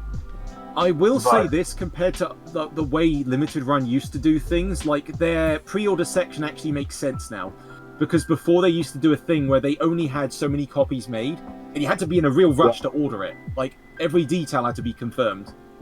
I remember that. That's why I missed out on the collector's edition of Shantae and the Pirate's Curse and had to settle for the standard edition. No, there was a massive fuck up behind that. I might have said this story before in like a previous episode. I can't remember, but I'll summarize it here. Basically, we ordered Pirate's Curse. We got sent the wrong Shantae game. Oh no. What? It was one of the not so good ones. It was like the DSi one, so that on a PS4 disc. So because it was a that's a birthday good gift for my brother, Yeah, Risky's Revenge. Risky's Yeah, that Revenge, was a good it one. was that one sent instead. So even though it was clearly Pirate's Curse, because they were doing these all at the same time. So what happened was, because it was a birthday gift for my brother, we had to wait because like my mum said, "Oh, it's Shantae arrived." I was like, "Okay, cool." She didn't let me look at it. Then I would have probably been able to correct her. So we got it, and then his birthday, given the game, and it's like, "Oh, is this not the right one?" It's like, "What are we talking about?" It's like, so it was this constant back and forth with the people, and eventually we got it swapped over, but it took so fucking long. So that's why I didn't trust them for a while. So then, when Scott Pilgrim came up, I sort of broke my rule of not using their site, and I was just glad to discover, like you just order it and they just make as many copies as are needed. And I'm thinking, okay, still sucks they're limited prints, but out of the two choices, that was better. Yeah, it's a better choice. A better system. Yeah, so same with TMNT, and there's that reassurance of having another publisher do another version which is more easily accessible. So yeah, I've not And really had- Game Pass also adds to that, just being like the good. I consider this the rental version. I haven't really had any bad experiences with limited run. In fact, actually, there was one instance recently where I'm pretty sure like my package got stolen, and so that I contacted them, and basically they sent me another one, the same game. Okay. So not only have I not had any not really any bad experiences with them, I would say I've actively only had good experiences. Yeah, it was only I- Shantae where there was a massive fuck up, and it was just a very weird set of circumstances. I don't know how they mixed it up, but But yeah, I've continued to order from them and still will. I've actually got a few pre-orders already. I'm still waiting for. I just find with most of their library, there's a lot of crap in there. Like, for instance, why the hell would you put 2 crappy Bill and Ted games on a fucking PS5 disc? I don't know, but honestly, it's like, whatever. I'm okay with it. Why not? Yeah, I don't know. It's just I'm like, I mean, is it? I basically have to be very choosy. It's like, I just don't want to pick any old crap. I mean, sure. I mean, I guess it's there for the gimmick. Isn't Plumbers Don't Wear Ties is getting a physical release? I think they did for Switch, and now they're doing it for PS5. Yeah. Oh my God. So Same with. I am sort of tempted by that, but okay, if you gave me the choice between that or TMNT, I go TMNT. oh yeah, I mean, Obviously. I don't buy everything from. I just buy stuff that sounds interesting to me, or games like something the reveal of Plumbers was like something else because they got the actress back. And I didn't even realize who it was at first. Yeah, there was like I think it might have been Devolver. I don't remember. That sounds like something Devolver would do. No, I don't know if it was Devolver though. It was some sort of conference. Was it Jeff Keighley? I don't know. No. It's not Jeff Keighley. I don't think so. No, it was basically they had the actress and like her mic was off, and that was the joke. And they said, "Oh, sorry, we can't hear you." And then she's yelling something.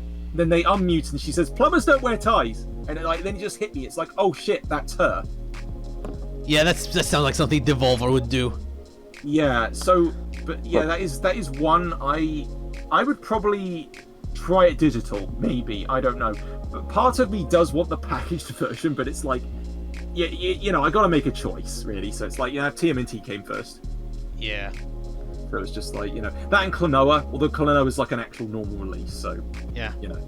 Okay, when it comes to like the websites like limited games and stuff like that, I personally don't use that sort of websites. Oh, I don't. there is But yeah, there is a strictly limited. I heard are like much worse. And okay, I don't know if this is okay. So there is have you heard of a series called Turrican at all? Turrican and It's like a SNES, well, it's SNES and DOS. I think Amiga, series of side scroller shooters. So they got so there's a collection that my brother ordered, and it was like £90 because it's like a special edition. But what they did was they split the collection into two, and the communication's been terrible because another company released something called Turrican Flashback, which is a normal retail release, including some of the games. But the limited print version, contains all of them, but they're split onto two different Switch carts for no good reason. It's like a Switch cart could easily fit all of those. So the thing is, the communication has been horrible. There's been like constant delays, and when basically my brother said when he eventually gets this package, he's going to do a massive breakdown on a stream of like the saga of it, how long it took to get here, because it's just slated as Q2 of this year or something. I don't even know, Q2 of this year, and that's a very vague date. So I don't know if it is strictly limited, but I'm pretty sure it was a company like that, and every so often he'll like say, "Oh, guess what got delayed again." So it's become this sort of running gag with us. oh. So at least with modern limited run, communication seems like better. Basically the TMNT stuff, while that's still in production, you know, I mean, even with Scott Pilgrim, yeah, that took a little while, but it was one of those things I kind of forgot about for a while, and it's like, oh yeah, crap, it's coming. Yeah. Anyway, so I guess we should wrap it up before. Yeah, I'm pretty sure. So yeah, TMNT, it's good. Yeah. I get it. Yeah, I've heard nothing but good things I about do it. Yeah, go ahead, Logan. I just said I do plan on playing it. I'll probably do what you did, play it on Game Pass first while I wait for the physical version. Absolutely, yeah. And, No, go for that. In fact, honestly, maybe while I still have the Game Pass, I'd be willing to try it online with some people. So, like, I guess I could add you, and then we'll see how good the netcode is. It's probably fine. Yeah, I wouldn't mind doing that. Yeah, sure. I don't own an Xbox, so I'm shit out of luck. I think it is actually cross-play. Really? Yeah, not with Switch, I don't think, but not that it matters too much because shitload of Joy-Cons. But I would think, I think it's PS4, PC, and Xbox One you can play together. I think. It wouldn't mess anything up to play on a Series X, would it? I don't think that would mess it up, would it? No, I don't think it would. Okay. I think a Series X, to me, all I see it as is a soup-top Xbox One. I know it's different. I know it's got its differences, but it should be fine. It is basically a souped-up Xbox One, but honestly, I didn't think it really needed to be anything else. That's fine. So, Yeah. Yeah, but no, multiplayer should be possible. Okay. yeah. I wouldn't think that's all my but thoughts. I'll consider playing it one day. I mean, it's considered good, so and I kind of enjoyed what I played from Streets of Rage 4 with a friend of mine who had the game on his Switch. So I tried it, and I played the original Streets of Rage games on a PS3 compilation disc for Sega games, and a little bit of 4. So I'm not I do have my experience with the beat 'em ups, but we'll see about Shooter's Revenge. It looks good. I'll give it I'll consider it one day. So yeah, like I said, this was an unconventional pick for the show, because we usually cover games that have been released a while ago instead of a recent release. But it's the only game that you had a lot to talk about, so I give it Oh yeah, absolutely. I'm glad I could briefly divulge into the into limited print stuff, even if lightly. Yeah. So yeah, I guess that's about it. That's about it for your pick. And yeah, I think it's about time we wrap this up. But before we wrap this up, let's plug in some links and stuff like that. So let's start with you, Otis. Where can we find you on the internet? You can mainly find me. I'm mostly active on Twitter at Meleemario720. I also have a YouTube channel where I will occasionally post YouTube poops in the in the rare instance I make them, because I take ages to make anything now. I do have one in progress at the moment, but who knows when that'll be out. I also have a drawing page where I'm a little more active now, because I tend to draw more. It's Otis Beard Draws on both Twitter, Instagram, and YouTube as well, where there's the occasional animation posted. Again, very slow. And good old VHS if you want to track down my weird recordings. Basically, the last one was 6 months ago. So if you enjoy old educational shows from the UK, that's your place. All right. So that's about it for you. Let's move on to Logan. What about you? I occasionally will do a YouTube poop or a YTMV over on my channel, A Guy That Loves Pooping. There's a reason for that name, I guess, but And then you can follow me on Twitter at BabyBoyLogie, baby BoyLogy. There's also a backstory to that name, but whatever. So yeah, I guess that's where you can find me. I'm gonna be honest. I sometimes by mistake read it as Baby Boy Loogie. Oh, I'm sorry. Well, that's Luigi fine. Mario and Luigi. Luigi Mario and Luigi Mario. Yeah, yeah, it is Luigi. My name is Luigi. No, that's just not the case. So yeah, I'm probably gonna put that on the screen. And I believe you're going next week to 2 minute games with Jimmy Davis, right? Yeah. Oh, sweet. Yeah. The king himself. Yeah. What? I think as of recording this, I think it's 6 days from now we'll be there. So. Cool. I hope you're going to be a vlog or something. Share pictures, maybe or something. I don't know, but we'll be there. Just Saturday though. That's the only day we're gonna be there. Cool. Nice. No, I don't think we're any sort of meet up or anything. We're just going just to go. Oh, okay. That's fine. Have fun. You know, there's gonna be plenty of YouTubers there. Kid Icarus and Johnny's gonna be are gonna be there, I believe, alongside many others. Yeah. Cool. Yeah, I do know that Kid Icarus does follow him on Twitter. I don't know if that means we'll meet up at all or not. But that'll be interesting. That'd be very surreal. Yeah, if you ever meet Kid Icarus, tell him not to destroy any more PS1 memory cards. Oh yeah. Okay. Because I like his stuff, but man, like all that stuff must be a tax write-off of some sort. Because why the fuck else would you sit on a PS1 or, smash a Switch against the wall? It's like, oh my god.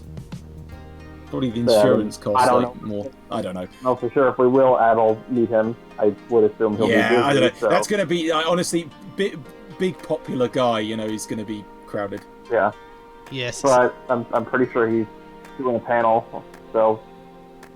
Yeah, that sounds like at least it would be a fun watch. Yeah.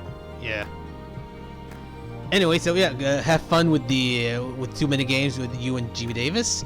And I guess that's about it for this episode of Backlog Banter. I think this is probably gonna be the longest episode ever. We talked a lot about this episode. So we got on like 5 hours, something like that. Oh, maybe. Anyways, there will be some editing to do. I can see some little trims here and there, just to kind of. Well, it'll probably about 4 hours. It's a given. Oh man, that's probably. So guys, thank you so much for joining me on this episode of Backlog Banter, and I hope to see you on a future episode one day. Especially you, Logan. I hope next time you'll have a better experience, with a better mic and stuff like that. But I had fun. Hopefully I won't have one. I had fun though having you on the show once again. Yeah. Yeah, maybe we'll do it. Just too bad I couldn't use. Too bad I couldn't use my actual mic. That's fine. Sorry. That's fine. Go through the Discord delay. Yeah. So, man, I need to come up with an outro one day to know how to wrap up this show. It's been like what, 13 episodes? Anyway, I was knocking on wood. Anyway, so that's it for this episode of Backlog Banter. Thank you so much, you guys, for joining me, and I guess yeah. Until next time, guys. Take care and clear backlogs, I guess. So yeah, till next time. Bye. See ya. Cheerio.